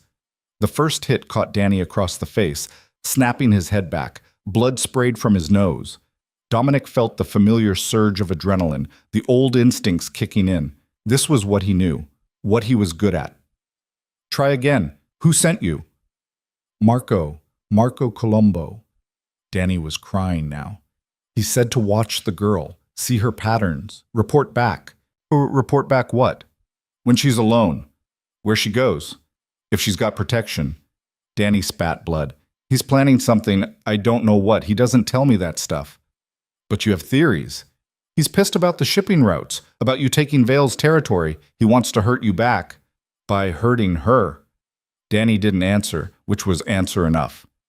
Dominic hit him again, felt something crack under his knuckles. The violence felt good in a way that made him sick. This was who he was. This was what he did. When? I don't know. Soon. He's gathering people, making plans. That's all I know, I swear. Victor stepped forward. He's telling the truth, or he's a better liar than most. Dominic stepped back, his hands bloody. Get rid of him. Wait. Danny's voice went high with panic. You said if I talked... I said I'd kill you if you didn't. Never promised I wouldn't kill you if you did. Dominic turned to Victor. Make it quick. He cooperated. Please. Dominic walked out before he could hear the end of Danny's begging. Outside, the night air felt cold against his face. His hands were shaking, not from fear, but from the cocktail of violence and adrenaline that always left him feeling simultaneously powerful and hollow. His phone buzzed. A text from Serafina. Did you get your answers? He stared at the message, surprised she'd reached out. Yes. Are you okay? The question almost made him laugh. When was the last time someone had asked him that? I'm fine. Be home in an hour. I'll leave dinner out for you. Such a domestic response to bloodshed, such a strange life they were building. When Dominic got back to the penthouse, he found Serafina curled up on the couch reading. She looked up when he entered, took in his bloody knuckles and the hollowness in his eyes. Go clean up. I'll heat the food. He did, scrubbing the blood away and changing clothes, trying to wash off the feeling of what he'd done. When he emerged, she had pasta and bread waiting, a glass of wine poured. They ate in silence. Serafina didn't ask about the blood or what had happened in that warehouse. Didn't ask if the man was alive or dead, just sat across from him and shared a meal like this was normal. I talked to a volunteer coordinator today. Her voice was casual. At an elementary school in Brooklyn. They need reading tutors. That sounds good. I start next week, Tuesdays and Thursdays. Victor will arrange security. I figured. She took a sip of wine. The coordinator seemed nice, normal. She has no idea who I'm married to. Does that bother you? No, it's kind of refreshing, actually, being just Serafina for a few hours. Not the girl who got sold or the wife of a dangerous man. Just me. You're allowed to be just you here, too. She looked at him, something sad in her eyes. Am I, though? Can I really be just me when I'm constantly aware of what you are?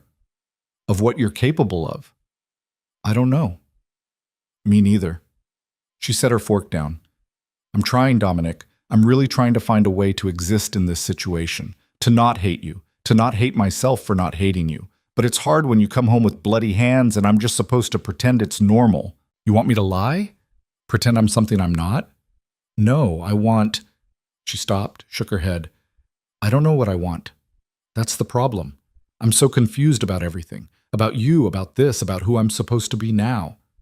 Dominic pushed his plate away. The man I questioned tonight is dead. Victor handled it while I was cleaning up. He was planning to help Colombo hurt you, maybe kidnap you, maybe worse. So I had him killed. And I don't feel bad about it. Serafina absorbed this without flinching. Should you feel bad? Probably. Normal people would. Are you a normal person? No? Then why expect normal reactions? She stood, started clearing dishes. I'm not saying what you did was right. I'm not equipped to judge that, but I understand why you did it. That's all I can offer right now. That's more than I expected. Don't mistake understanding for acceptance. She turned to face him. I understand why you hurt people, why you kill them, why violence is your default solution. But that doesn't mean I accept it. Doesn't mean I'll ever be comfortable with it. I'm not asking you to be comfortable. What are you asking for then? Dominic didn't have an answer. He didn't know what he wanted from her beyond her not being terrified, beyond some kind of peace between them that made the marriage bearable, beyond the growing feeling that having her in his life mattered in ways he couldn't explain. I'm asking for time, he finally said. Time to figure out what this is, what we are. We're two people trapped in an arrangement neither of us wanted. That's what we are. And what could we be? If we tried? She looked at him for a long moment. I don't know. Maybe something less painful. Maybe something that doesn't feel like drowning. Maybe... She stopped. Maybe we should just take it one day at a time and stop trying to define it. One day at a time. Yeah. She moved toward her bedroom. Good night, Dominic. Good night. She paused in the doorway. For what it's worth, I'm glad you're trying. Even if I don't always know how to respond to it, the effort matters. Then she was gone, her door closing with a soft click that somehow didn't sound like defeat anymore.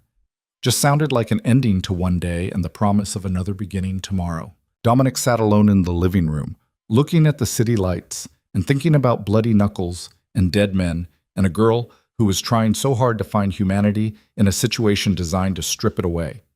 He'd built his empire on being feared, on never showing weakness, on crushing anyone who challenged him. And now his greatest challenge was a 22-year-old woman who looked at him with a mixture of fear and hope and asked him to be better than everything he'd ever been. The question was whether better was possible. Whether a man who'd made violence his language could learn to speak in kindness. Whether someone who'd spent 20 years building walls could tear them down for a person he barely knew. He didn't have answers. Just bloody hands that would never quite come clean, a hollow feeling that violence no longer filled, and the growing certainty that Serafina Vale was changing him in ways he didn't fully understand. And that terrified him more than anything else ever had. 2 weeks passed in careful negotiation of space and silence. Serafina started her volunteer work at the elementary school in Brooklyn, coming home with stories about kids who couldn't read yet but loved books anyway, about the way second graders approached the world with fearless curiosity. Dominic listened to these stories over dinner and found himself wanting to protect that brightness in her voice, that glimpse of who she might have been if her father hadn't sold her future. Victor's security team became invisible shadows, always present but never intrusive. Serafina learned to ignore them, the way city people learn to ignore sirens. She was adapting, finding rhythms in captivity that almost resembled normalcy. Almost. The call came on a Tuesday morning. Dominic was in a meeting with his lawyers about territorial disputes when Marcus burst in without knocking. We have a situation. Dominic stood immediately. Serafina? No, her sister, the youngest one. Someone tried to grab her outside her school. Everything went cold. Tried? Our guys stopped it, but it was close, too close. Marcus's face was grim. It's escalating. Dominic was already moving, phone out, calling Victor. Get Serafina home, now, and bring me Marco Colombo. Boss, if we grab Marco, this becomes a full-scale war. Then we go to war. Nobody touches those kids. Nobody. He ended the call. Marcus was watching him with something like concern. You need to think about this. Really think. Starting a war over what? Over a 10-year-old girl whose only crime was having a coward for a father and a sister I married? Dominic grabbed his jacket. This is exactly what I told them would happen. They test boundaries. I respond with overwhelming force. That's how this works. That's how the old you worked. But you've got Serafina to think about now. You go to war, she becomes a target. Everyone knows that. She's already a target. They proved that when they sent me her picture, when they went after her sister. Dominic headed for the door. The only way to keep her safe is to make everyone so afraid of me that they wouldn't dare. Or you could negotiate. Find a middle ground with Colombo. There is no middle ground with people who threaten children, Victor called back within minutes. Serafina's secure. She's on her way back now, but she's asking questions. Tell her I'll explain when I get there. Boss, she's not going to take this well. She's already freaking out about her sister. Then keep her calm until I arrive. Dominic climbed into his car, the driver already pulling into traffic. And find Marco. I don't care what it takes.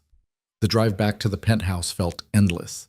Dominic's mind ran through scenarios, contingencies, all the ways this could blow up. He'd known marrying Serafina would complicate things. He'd known her family would become his responsibility whether he wanted it or not. But knowing something intellectually and dealing with the reality of a child nearly being kidnapped were different things. When he walked into the penthouse, Serafina was pacing like a caged animal.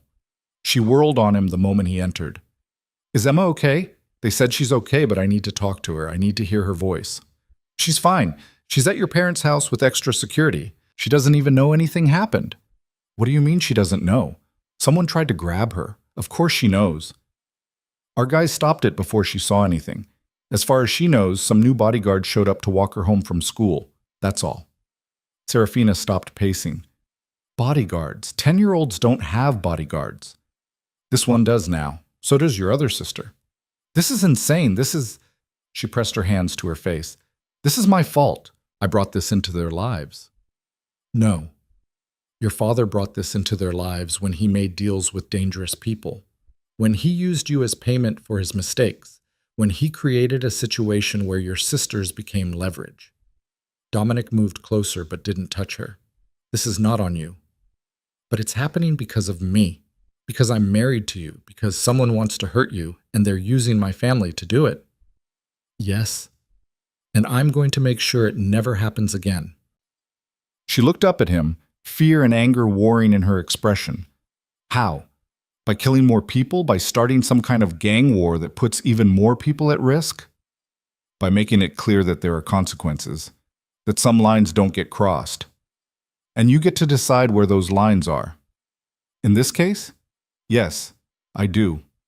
Serafina walked to the window, wrapped her arms around herself. I want to see Emma and Sophie. I need to see them. Not yet.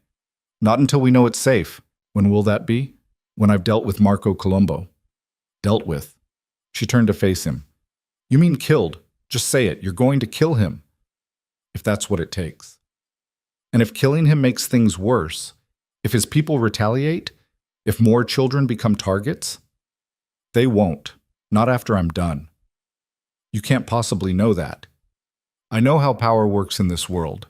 I know that strength is the only language people like Marco understand. I show weakness now, show that I can be pressured through your family, and it becomes open season. Every enemy I have will think they can hurt me by hurting the people you love. Serafina was quiet for a long moment. I hate that you're right. I know. I hate that violence is the answer, that we can't just talk this out like reasonable people. Marco stopped being reasonable when he sent someone after a child. So did you. The moment you killed that first person. The moment you decided power was more important than humanity. She held up a hand when he started to respond. I'm not saying you're wrong about Marco. I'm saying you're both operating in a world where children are acceptable casualties, where fear is currency and violence is the only negotiation that matters, and I'm trapped in the middle of it. Then what do you want me to do? Let it go? Wait for them to actually succeed in taking Emma next time? No, I want you to. She stopped, frustrated. I don't know what I want. I want my sister safe. I want to not be terrified every second of every day. I want to live in a world where 10-year-olds don't need armed guards, but that's not the world we live in, is it? No. So do what you're going to do. Protect them. Protect me. Use whatever violence you think is necessary. Her voice went hollow. Just don't expect me to pretend it doesn't make me sick. Dominic's phone rang. Victor. We have Marco. He's asking to talk. I'll be there in 20 minutes. He says he wants to meet face to face. Neutral ground. Just you and him. That's a trap. Probably. But he's offering information. Says there's something you need to know before you start a war. Dominic considered. Set it up. But I want eyes everywhere. He makes one wrong move, we end it. He hung up. Serafina was watching him. You're going to meet with him? Yes. Is that smart? Probably not. But I need to hear what he has to say. You mean you need to look him in the eye when you decide whether to kill him? She knew him too well already. Yes. Then I'm coming with you. Absolutely not. Why? Because it's dangerous. Everything about this life is dangerous. At least if I'm there, I can see it firsthand instead of sitting here imagining worse. Serafina, I'm not asking permission. I'm telling you I'm coming. You want me to understand your world? Let me see it. All of it. Not just the parts you think I can handle. Dominic wanted to argue, to lock her in the penthouse where it was safe. But the look in her eyes told him she'd find a way to follow anyway. And maybe she was right. Maybe she needed to see the ugliness up close to understand why he did what he did. Fine, but you stay in the car with Victor. You don't get out. You don't interfere. You just watch. Agreed. The meeting was set for a warehouse in Queens, industrial and isolated. Dominic arrived with Victor and 2 other security guys, plus Serafina in the back of the SUV. Marco was already there, leaning against a black sedan with 3 of his own men standing nearby. Stay here, Dominic told Serafina. No matter what happens. I will. He stepped out of the vehicle. Marco watched him approach, his expression unreadable. Virelli, thanks for coming. You've got 5 minutes to tell me why I shouldn't end this right now. Because I'm not the one who sent people after your wife's sister. That stopped Dominic cold. You're lying. Am I? Think about it. What do I gain from escalating with you? You took the shipping routes, yeah. I'm pissed about it, but I'm not stupid enough to start a war over territory I was barely profiting from anyway. Then who took the picture? Who sent Danny to watch Serafina? Danny worked for me, but he was also working for someone else. Someone who wanted you to think I was behind this.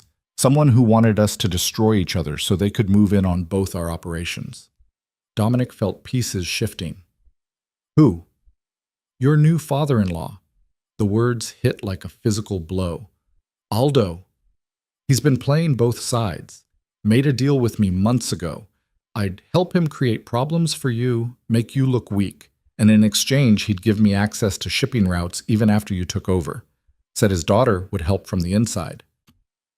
Serafina doesn't know anything about this. I don't think she does, but Aldo figured once you were dealing with external threats, once your marriage fell apart because you couldn't protect her family, the whole arrangement would collapse. He could void the contract, take back control, and I'd be positioned to take over your territory while you were distracted. Dominic's hands curled into fists. You have proof? Marco pulled out his phone, showed him a series of text messages. Coordinates, meeting times, plans laid out in careful detail, all from Aldo's private number. He sent Danny to take that picture. Told him to make it look like my operation. Then he arranged the grab attempt on the kid to push you into starting a war with me. Marco's smile was cold. Guy's willing to risk his own daughter getting hurt just to get out from under your thumb. That's some cold shit even by our standards. Dominic felt rage building, white-hot and focused. Why are you telling me this? Because I don't like being used, and because Aldo Val is the kind of weasel who makes us all look bad. He needs to learn there are consequences. Marco pocketed his phone. I'm not saying you and I are friends. We're not. But we don't need to be enemies either. Not over this. What do you want? I want Aldo handled, permanently. And I want a small percentage on the shipping routes, just enough to make peace. Dominic considered. Every instinct screamed that this was a trap, that Marco was playing him. But the evidence was there, the logic sound, and it made a terrible kind of sense. Aldo was exactly the type of coward who'd risk his own children to save himself. I'll think about it. Don't think too long. Aldo's got more moves planned. Next time, it might not be just an attempted grab. Next time, one of those kids might actually disappear. Dominic turned and walked back to the SUV. Serafina was watching through the tinted window, her face pale. He climbed in next to her. Drive. Victor pulled out. They were 3 blocks away before Serafina spoke. What did he say? Dominic pulled out his own phone, pulled up the contacts, found Aldo's number. Your father's been playing both sides, setting up attacks on you and your sisters to make me go to war with Marco, trying to destroy the marriage so he can take back control of his territory. No, he couldn't. Dominic showed her the screenshots Marco had sent, watched her face as she read through her father's messages, each one more damning than the last. Oh my God, her voice broke. He was willing to let Emma get kidnapped, to let something happen to her, just to get rid of me, to void the contract. But Emma, Sophie, his own children. Serafina's hands were shaking. What kind of father risks his own children? The kind who only sees them as assets, as leverage to be used. Dominic took the phone back. I'm sorry. Don't apologize for showing me who he really is. I should have seen it before. Should have realized when he sold me that his other daughters weren't sacred either, that none of us were actually people to him. What do you want me to do? She looked at him, and in her eyes Dominic saw something he'd never seen before. Not fear, not resignation. Something harder, colder. I want you to protect my sisters, really protect them, not from external threats. From him, from our father. That means taking him out of the picture completely. I know what it means. Her voice didn't waver. He'll keep using us, keep putting us at risk. As long as he's alive and desperate, Emma and Sophie will never be safe. Serafina, you're asking me to? I'm asking you to do what you do, what you're good at. Remove a threat. She met his eyes. I'm asking you to kill my father. The words hung in the air between them, stark and brutal. Dominic searched her face for hesitation, for the girl who'd flinched at his touch 2 weeks ago. But she was gone. In her place was someone who'd been pushed too far, who'd learned too quickly how little protection family provided when the family was rotten. You're sure? He tried to have Emma kidnapped. He's been orchestrating attacks on me. He sold me and then tried to destroy the one thing that actually came from it, you trying to be decent. Her jaw set. I'm sure. Once this happens, there's no going back. You can't unknow that your husband killed your father. I already can't unknow that my father tried to have his own daughters hurt. This just makes us even. Dominic pulled out his phone, typed a message to Victor. It'll look like an accident, heart attack. Nothing that comes back on you or your sisters. I don't care what it looks like. I just want them safe. The car pulled up to the penthouse. They rode the elevator in silence, the weight of what they'd just agreed to pressing down like stone. Once inside, Serafina walked straight to the window, stared out at the city. I'm a terrible person. Her voice was quiet. I just ordered my father's death, and I don't feel bad about it. You're not terrible. You're protecting the people you love. By becoming like you. By choosing violence as the solution. You're nothing like me. Aren't I? I just made the exact calculation you make every day. Weighing lives, deciding who deserves to live and who deserves to die. Using power to solve problems. She turned to face him. The only difference is you've had practice. The difference is I chose this world. You were forced into it. Does that actually matter? The result's the same. My father's going to die because I said so. Because I decided his life was worth less than my sister's safety. Dominic moved to stand beside her, careful to maintain distance. If you want to change your mind, I don't. That's what makes me terrible. I don't want to change my mind. I want him gone. I want my sisters safe. I want... She stopped. I want to stop being afraid all the time. And if that makes me a bad person, then I guess I'm a bad person now. You're not bad. You're surviving. Is that what you tell yourself? When you kill people, when you hurt them, when you make decisions that destroy lives, you're just surviving? Sometimes, Other times I'm just being what I've always been. A monster. Yes. She turned to him fully, and for the first time in 2 weeks, she closed the distance between them. Stood close enough that he could feel her warmth, see the gold flecks in her brown eyes. I don't think you're a monster. You should. I know, but I don't. You've had every opportunity to hurt me and you haven't. You've protected my sisters even when it complicated your life. You're trying to be better, even though it goes against everything you know. She reached up slowly, giving him time to stop her, and touched his face. I think maybe you're just a person who's never had the option of being anything else. Dominic stood frozen, her hand warm against his jaw. It was the first time she'd touched him voluntarily, without fear or obligation. The first time she'd chosen proximity instead of distance. Serafina, I'm still afraid of you. I probably always will be. But I'm starting to understand you, starting to see that the monster parts and the human parts are all tangled up together, that you can be both terrible and kind, dangerous and protective, that maybe people aren't just one thing. What changed? I realized my father was worse than you, that the man who raised me, who was supposed to protect me, was willing to sacrifice his own children for money and power.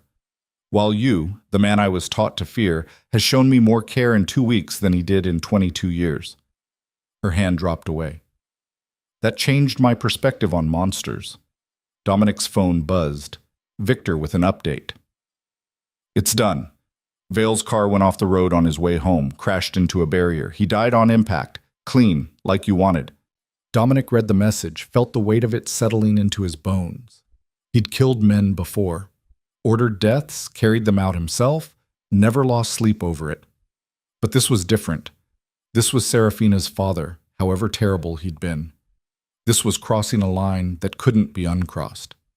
He showed her the phone, watched her read the message, watched her absorb the reality that her father was dead, and it was her decision that killed him. She didn't cry, didn't react at all for a long moment. Then she nodded once. Good. When do we tell my sisters? Your mother will handle it. She'll call you tomorrow. It'll look like an accident. No one will know it was anything else. What about the funeral? You'll attend, play the grieving daughter. We'll maintain appearances. Appearances? She laughed without humor. My whole life has been about appearances. Appearing dutiful, appearing grateful, appearing like everything was fine when it was falling apart. I'm tired of appearances. What do you want instead? Truth. Even if it's ugly. Even if it hurts. She moved to the couch, sat down heavily. My father was a terrible person who used his own children as bargaining chips. He died because he threatened the wrong people and thought he could manipulate everyone around him. That's the truth. And I'm not going to pretend to mourn him. Dominic sat across from her, uncertain territory for both of them. Your sisters will mourn him. They're young. They don't know what he really was. Let them have their grief. Let them remember him as the father they thought they had. Serafina looked at him. But between us, let's be honest. He was a monster too. Just a different kind than you. What kind am I? The kind that knows what he is. That doesn't pretend to be something noble while doing terrible things. You're honest about your violence. He dressed his up as family duty. She pulled her knees to her chest. I think I prefer your kind. They sat in silence as the sun set, painting the room in shades of amber and shadow. Outside, the city moved on, oblivious to the death of one man, the transformation of a girl into something harder, the strange evolution of a marriage built on transactions into something that might eventually resemble understanding. I should feel worse about this, Serafina finally said. I should be crying or angry or something, but I just feel relieved. Is that wrong? I don't know. I'm not the person to ask about right and wrong. Maybe there isn't a right or wrong. Maybe there's just survival and the choices we make to get through each day. That's a bleak worldview. I'm married to a crime boss who just killed my father on my order. Bleak seems appropriate. Dominic almost smiled. You've got a dark sense of humor. Turns out I need one to survive your world. Our world. She corrected herself. I keep saying your world, but it's mine now too, for better or worse. Those vows again. Yeah, those vows. She stood, walked to the window one more time. Do you think we'll ever figure this out? How to be married to each other without all the complications. Honestly? No. I think the complications are the point. We're too different from two different places. But maybe we can figure out how to live with the complications. That's not very romantic. We didn't have a romantic beginning. Why start lying now? She turned to look at him, and something in her expression was softer than before. You know what the strangest part is? I'm starting to feel safe with you. Not despite the violence, but because of it. Because I know you'll do whatever it takes to protect me, even terrible things, especially terrible things. That's not safety, Serafina. That's just being on the right side of a dangerous man. Maybe that's all safety ever is in this world, being valuable enough to protect, being cared about enough that someone's willing to be terrible on your behalf. She moved back to the couch but sat closer to him this time, not touching, but closer. Thank you for protecting my sisters, for dealing with my father, for trying to make this bearable. You thanked me for killing your father. I thanked you for keeping your promises. There's a difference. Dominic looked at this girl who was learning to navigate darkness with the same determination she probably once brought to teaching kids to read, who was finding her own kind of strength in a world designed to break her, who looked at him with clear eyes and saw both the monster and the man and chose not to run from either. You're stronger than I gave you credit for. I'm discovering that. Turns out, when you stop being afraid of everything, you realize you're capable of more than you thought. Even terrible things. Even survival at any cost. She leaned back against the cushions. My father always said I was weak, too soft, too emotional, too impractical. I think he was wrong. He was definitely wrong. Or maybe I'm only discovering strength now because I have to. Because this situation requires it. Because you showed me that surviving sometimes means making impossible choices. She looked at him. Is that what happened to you? Did you start out different, and violence made you into this? I started out afraid and powerless. Violence gave me power.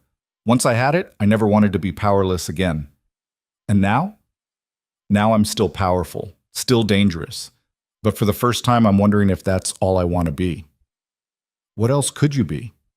Dominic didn't have an answer. He'd never considered alternatives. Never imagined a life beyond empire building and fear-mongering and the constant calculation of power dynamics. But sitting here with Serafina, watching her transform from victim to something harder and more resilient, he felt the first stirrings of possibility. Maybe he could be someone who protected without destroying, someone who used power for something other than accumulation, someone who might eventually deserve the tentative trust he saw growing in Serafina's eyes. I don't know yet, he finally answered. But I'm willing to find out. She reached out slowly, the same way she'd touched his face earlier, and took his hand. The gesture was simple but monumental, the first time she'd initiated contact without fear driving it. Then let's figure it out together. Two terrible people trying to be slightly less terrible. That's got to count for something. Dominic looked down at their joined hands, at the visible contrast between her smooth skin and his scarred knuckles, between her tentative trust and his bloody history. It shouldn't work. Nothing about this should work. But somehow, impossibly, it was starting to. The funeral was everything Aldo would have wanted. Expensive, performative, filled with people who'd hated him, but showed up anyway because that's what you did. Serafina stood between her mother and Dominic, wearing black and the appropriate expression of grief, playing her part with the same skill she'd once used to survive her father's house. Emma and Sophie clung to Catherine, genuinely devastated, and watching their tears made something twist in Serafina's chest. Not guilt, she didn't regret what she'd done, but sadness that they'd lost the father they'd believed in, even if that father had never really existed. You okay? Dominic's voice was low, meant only for her. I'm fine, just ready for this to be over. Marcus approached after the service, offering condolences that sounded almost genuine. Your father was a complicated man. That's one word for it. Serafina didn't bother pretending, not with Marcus, who knew exactly what Aldo had been. For what it's worth, you're handling this better than most people would. I've had practice pretending things are fine when they're falling apart. This is just another performance. Marcus studied her with new appreciation. You're tougher than you look. I'm learning to be. She glanced at Dominic. Good teachers. After the funeral, there was the obligatory gathering at her mother's house. Catherine played the devastated widow with Oscar-worthy commitment, accepting sympathy from people who saw through her act but participated anyway. Serafina watched her mother work the room and wondered if Catherine had known about Aldo's plan, if she'd been complicit or just willfully blind. Serafina, her mother cornered her in the kitchen, away from the crowd. We need to talk about arrangements. Your father's estate, the business interests, the house. What about them? Everything's in chaos. The lawyers say most of his assets were already transferred to your husband, that the marriage contract gave Dominic control over everything. Catherine's composure cracked. We have nothing. The house is mortgaged. The accounts are empty. He left us with nothing but debt. Serafina felt no sympathy. He made his choices. You could help us. Talk to Dominic. Surely he'd be willing to what? Give you money? After what Dad tried to do? Catherine's face went pale. What are you talking about? You really don't know? Serafina laughed bitterly. Dad was working with Marco Colombo, setting up attacks on me, on Emma, trying to start a war that would destroy my marriage so he could take back his territory and profit from it. He was willing to risk his own children to get out from under Dominic's control. That's not... He wouldn't... He would. He did. Dominic has proof. Serafina moved closer. So no, I'm not going to ask my husband for mercy for a family that sold me and then tried to destroy the one thing that came from it. You're on your own, Mom, just like you left me on my own when you prepared me to be used instead of protecting me. I was trying to prepare you for reality, for what marriage would require. You were trying to make me compliant, trying to turn me into property that wouldn't fight back. Serafina's voice went cold. Well, I learned, just not the lessons you intended. I learned that family doesn't mean protection, that duty is just another word for sacrifice, that the only person who'll actually protect me is the man you told me to fear. Catherine reached for her daughter's hand. Serafina pulled away. Don't. You made your choice when you sided with Dad, when you taught me to endure instead of teaching me to fight. Now live with it. She walked away, back to where Dominic stood talking with Victor. He looked at her questioningly. We're leaving, now. He didn't argue, just made their excuses and guided her to the car. Once inside, Serafina let out a breath she'd been holding for hours. That bad? My mother wants money, wants me to ask you for help because Dad left them with nothing. What did you tell her? That she's on her own, that I'm done being the solution to their problems. Dominic was quiet for a moment. If you want to help your sisters, my sisters are still minors. They're covered under the marriage contract's family protection clauses. They'll be taken care of. But my mother? She made her choices. She can live with them. You've gotten hard. I've gotten realistic. There's a difference. She looked out the window as the city slid past. Besides, I learned from the best.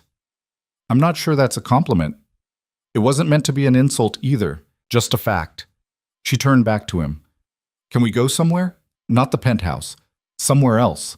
Somewhere that isn't connected to any of this. Where? I don't care. Anywhere. I just need to breathe. Dominic gave the driver new instructions.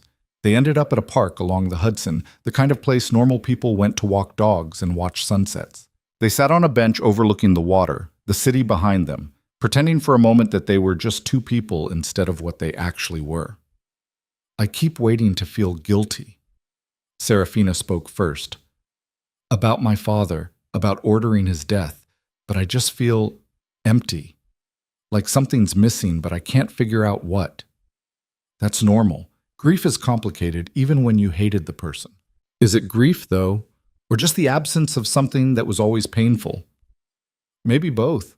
Dominic stretched his arm across the back of the bench, not touching her, but close. When my father died, I felt relief more than anything. Relief that he couldn't hurt me anymore. Relief that I was finally free. But there was also this weird sense of loss. Not for him specifically, but for the idea of what a father should have been. That's exactly it. I'm mourning the father I wish I'd had, not the one I actually got. She leaned back, her shoulder brushing against his arm. She didn't move away. Do you think we're broken? That we're too damaged to be normal people? We were never going to be normal people, not with the lives we've lived. But could we be? If we tried? If we just Walked away from all of it? You want to walk away? Serafina considered. Sometimes. Sometimes I imagine what it would be like to just disappear. Change our names, move somewhere no one knows us, start over completely. No violence, no threats, no constant calculations about power and safety. That's a fantasy. I know, but it's a nice one. She turned to look at him. Would you?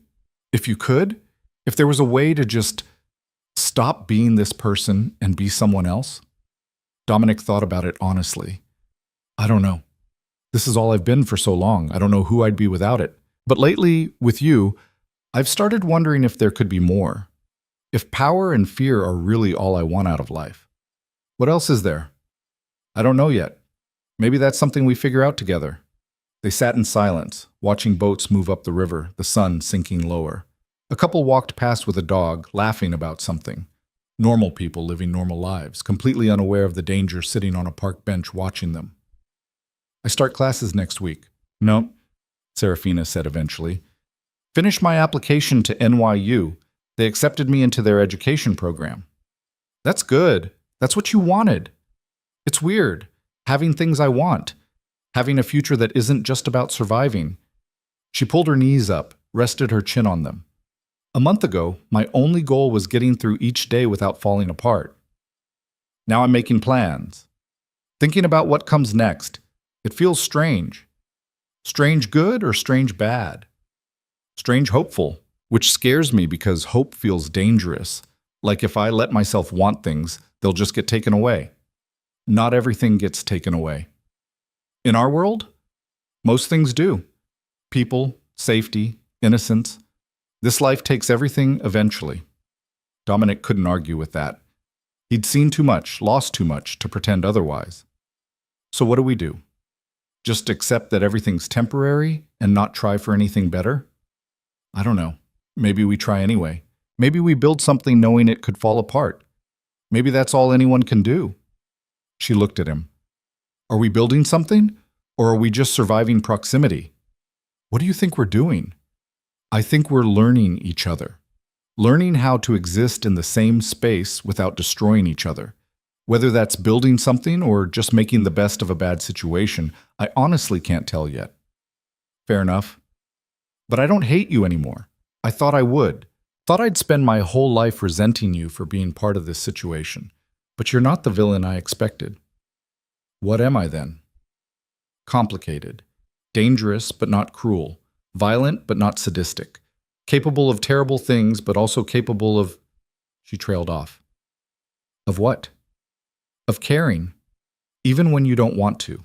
Even when it complicates things. You care about my sisters. About me. You try to pretend it's just strategy, just protecting your interests, but it's more than that.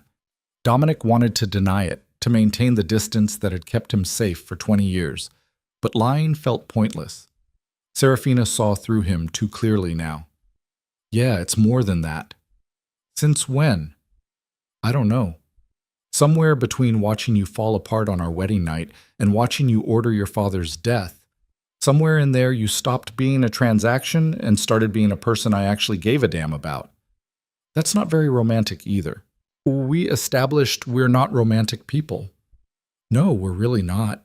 She smiled, and it reached her eyes for the first time. But maybe we're something else. Something that works for us even if it wouldn't work for anyone else. They stayed in the park until the sun set completely, until the city lights took over and the temperature dropped. When they finally returned to the penthouse, something felt different, lighter somehow, like they'd left some weight behind on that bench overlooking the Hudson. The next weeks developed their own rhythm. Serafina started classes, filling the apartment with textbooks and the energy of someone rediscovering what they loved. She'd come home with stories about teaching methods and childhood development, about the kids she tutored who were starting to read chapter books. Dominic listened and found himself genuinely interested, not because it connected to business, but because watching her passionate about something mattered. He started coming home earlier, started having dinner with her not out of obligation, but because the alternative, working late in an empty office, felt less appealing. Started asking about her day and meaning it. Started sharing details about his own work, the parts that wouldn't terrify her, testing the boundaries of what honesty looked like between them. One night, about 6 weeks after Aldo's funeral, Serafina emerged from her bedroom wearing pajamas and hesitated in the hallway. Can I ask you something weird? Always. Would it be okay if I sat with you while you work? I don't want to interrupt, She shrugged. My room feels too quiet tonight. Yeah, of course. She curled up on the couch in his office with a textbook while he reviewed contracts. They existed in companionable silence, the kind that felt comfortable instead of tense. After an hour, Dominic looked up to find her asleep, the book open on her chest, her face peaceful in a way it never was when she was awake. He should wake her, send her to her own bed. Instead, he found a blanket and covered her, then went back to work. Something about her presence, even sleeping, made the space feel less like an office and more like home.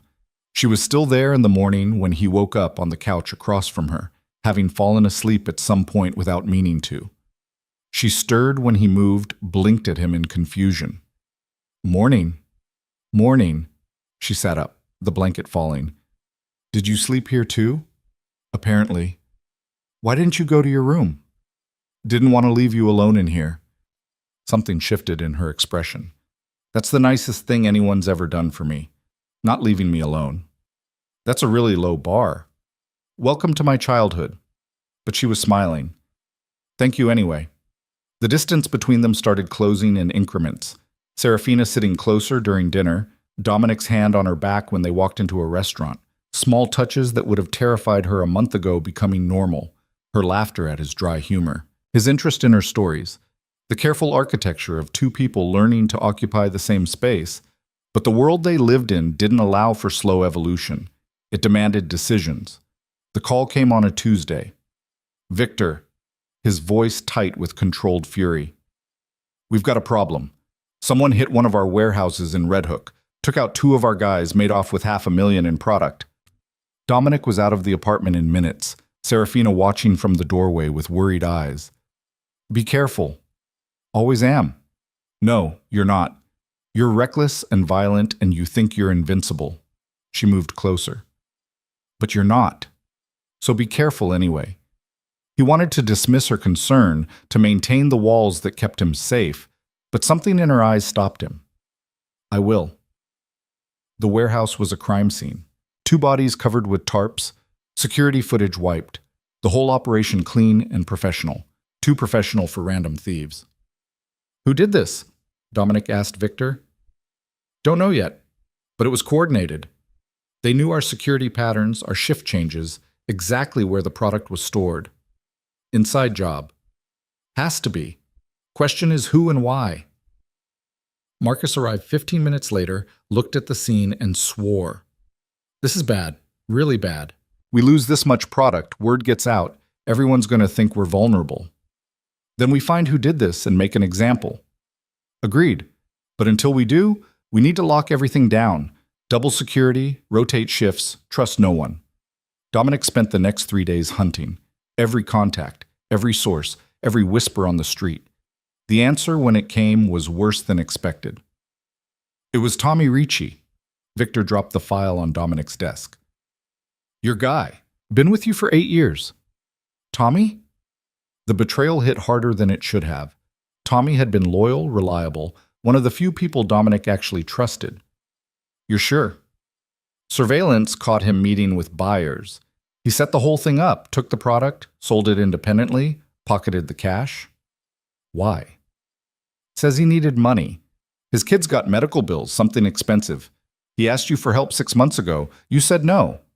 Dominic remembered. Tommy's daughter had some rare condition, needed experimental treatment. Dominic had looked at the numbers and decided it wasn't a good investment. Had told Tommy to figure it out himself. So he stole from me. Yes, and killed 2 of our people doing it. The old Dominic would have had Tommy executed immediately.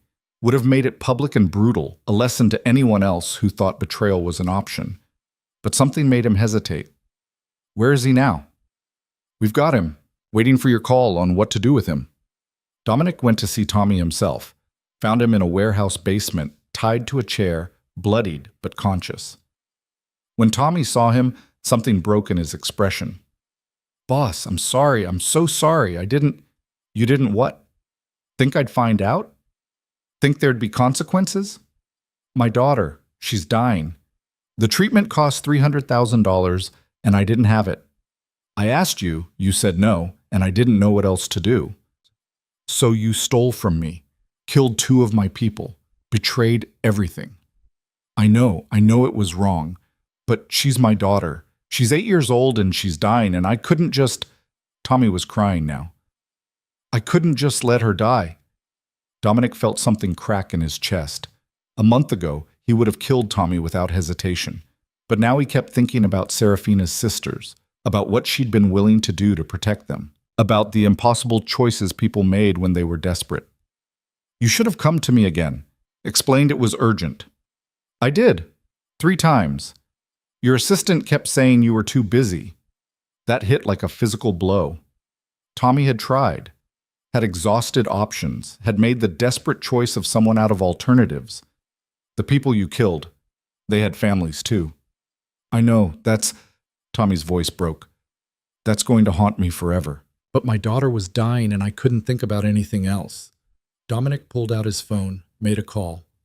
How much for the treatment Tommy Ricci's daughter needs? $300,000? Wire it, today. To the hospital directly. Tommy stared at him. What? Your daughter gets her treatment. You get to live. But you're done working for me. You leave the city, you start over somewhere else, and you never come back. You try to contact anyone in my organization, you breathe wrong in my direction, and I finish what I started here. Understood? Why would you? Because I'm trying to be someone different than who I was. Because my wife taught me that maybe mercy isn't always weakness. Because you're a father who made terrible choices trying to save his daughter. And I can't punish that without becoming exactly the monster everyone thinks I am. Dominic turned to Victor. Cut him loose. Get him and his family out of the city by tonight. Boss, do it. Victor did, though his expression suggested he thought Dominic had lost his mind. Maybe he had. Maybe mercy was madness in their world. But Dominic was tired of being the person who only knew how to destroy. When he got home that night, Serafina was waiting up. She took one look at his face and knew something had happened. Tell me. He did. Told her about Tommy, about the betrayal, about the choice he'd made. She listened without interrupting, and when he finished, she moved across the room and hugged him. It was the first time she'd initiated that kind of contact, the first time she'd chosen to offer comfort instead of accept protection. Dominic stood frozen for a moment, then carefully wrapped his arms around her. You did the right thing. Her voice was muffled against his chest. Did I? I let someone who stole from me walk away, who killed my people. That makes me weak. No, it makes you human. It makes you someone who understands that people aren't just assets or threats, that they're complicated and desperate and trying to survive. She pulled back to look at him. It makes you someone I could actually love. Eventually. The word hung between them, huge and terrifying. Love. They'd never used it before, hadn't even approached the concept. But there it was, tentative and honest. Eventually? His voice was rough. I'm not there yet. I'm still learning you, still figuring out if I can trust this. But I could be. Someday. If we keep going like this. If you keep being this person instead of the one everyone expects. What if I can't? What if the old me comes back? Then I'll deal with it. But I don't think he will. I think you're changing. Maybe not completely, maybe not perfectly, but enough. Enough that I can see a future here that isn't just survival. Dominic pulled her closer, felt her relax into him. I don't know how to do this, how to be with someone, how to care about someone without it being leverage. Neither do I. We'll figure it out together. Make mistakes, fix them, make new ones. That's what people do. What if I hurt you? Not physically, but just by being who I am. Then you hurt me and we deal with it. But you're already doing better than anyone else in my life ever did. You're trying. That matters more than perfection. They stood there in the middle of the living room, holding each other, 2 broken people learning how to be less broken together. It wasn't romantic. Wasn't the fairy tale ending people wrote about. But it was real and honest and built on something more solid than illusions. The contract that had started this sat in a drawer somewhere, legal language binding them together. But what they were building now had nothing to do with contracts. It was choice. Messy, complicated, imperfect choice. Over the following months, they continued building. Serafina graduated, got her teaching certificate, started working at the same elementary school where she'd volunteered. She came home exhausted and happy, covered in marker stains and glitter, telling Dominic about 6-year-olds who'd learned to read their first sentence. He listened and found himself proud of her in ways that had nothing to do with ownership. He started transitioning his business, not abandoning it. He wasn't naive enough to think he could just walk away, but shifting focus. Moving money from purely criminal enterprises into legitimate businesses, using his power to protect instead of intimidate. It was slow, frustrating work that met resistance at every turn. But Victor supported him, and Marcus helped navigate the transition, and slowly the empire started looking less like a threat and more like a force that could actually do some good. They moved Serafina's sisters into the penthouse for a while when Catherine couldn't handle them anymore. Emma and Sophie transformed the space with their energy and chaos, and Dominic found himself enjoying the noise, found himself helping with homework and learning about middle school drama and becoming something like the uncle they needed. When Catherine finally hit bottom, drunk and desperate and alone, it was Serafina who extended mercy. Not reconciliation, not forgiveness, but enough help to get treatment, enough support to survive. Because that's what mercy looked like in their world. Not forgetting, but not destroying either. The marriage contract came up for review a year after the wedding. The lawyers presented it to Dominic with suggestions for renewals and modifications. He looked at the papers and thought about everything that had happened since he'd signed them. Then he shredded them. "What are you doing?" His lawyer looked panicked. "Ending the contract, voiding the terms, all of it. But the shipping routes, the territorial agreements, are mine regardless of whether I'm married to her. I don't need a contract to keep what I built." Dominic stood. "Send dissolution papers. Make it clean." "You're divorcing her?" "I'm giving her the choice. She never had one before. Now she does." He went home that night with the dissolution papers, found Serafina grading papers at the kitchen table. She looked up when he entered. "You look serious. What's wrong?" "Nothing's wrong, but we need to talk." He set the papers down. "Our marriage contract came up for review. I dissolved it." Her face went pale. You want a divorce?" "No, I'm giving you the option. The contract that forced you into this marriage no longer exists. You can leave if you want. No obligations, no consequences. Your sisters will still be protected, you'll still be provided for, but you'll be free." Serafina stared at the papers like they might explode. "Why would you do this?" "Because you never had a choice. Your father forced you into this marriage, and even though we've made it into something better, it was never your decision. Now it can be. You can choose to stay or choose to leave, but either way, it's your choice. And if I leave, then you leave. I'm not going to stop you. I'm not going to make it difficult. You deserve the freedom to decide your own life." She picked up the papers, read through them slowly. Dominic watched her process what he was offering, saw the war happening behind her eyes. Finally, she set them down. "I'm not signing these.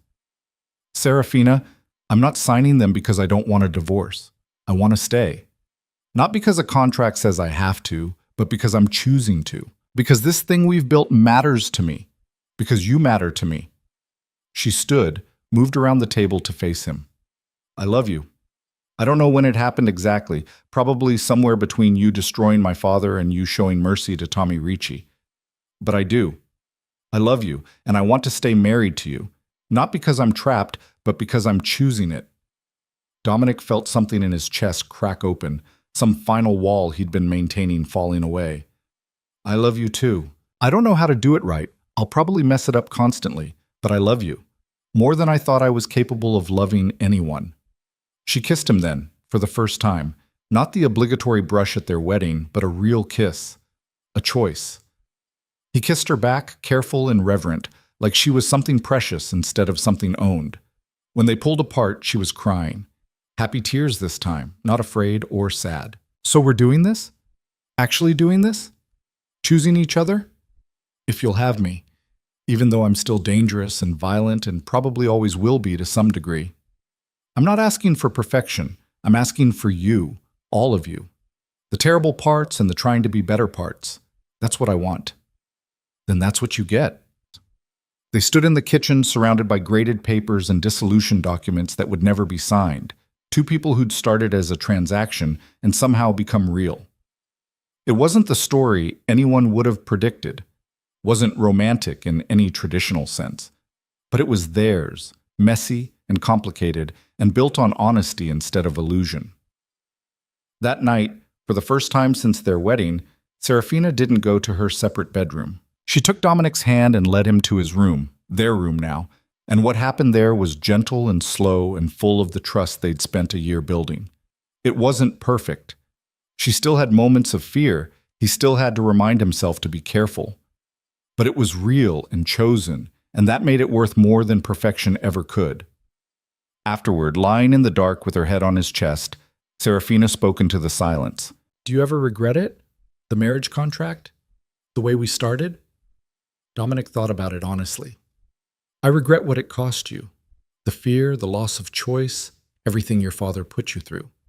But I don't regret where it brought us, because I never would have found this otherwise. Never would have found you. Me neither. As terrible as it was, I can't regret it because it made me into someone stronger.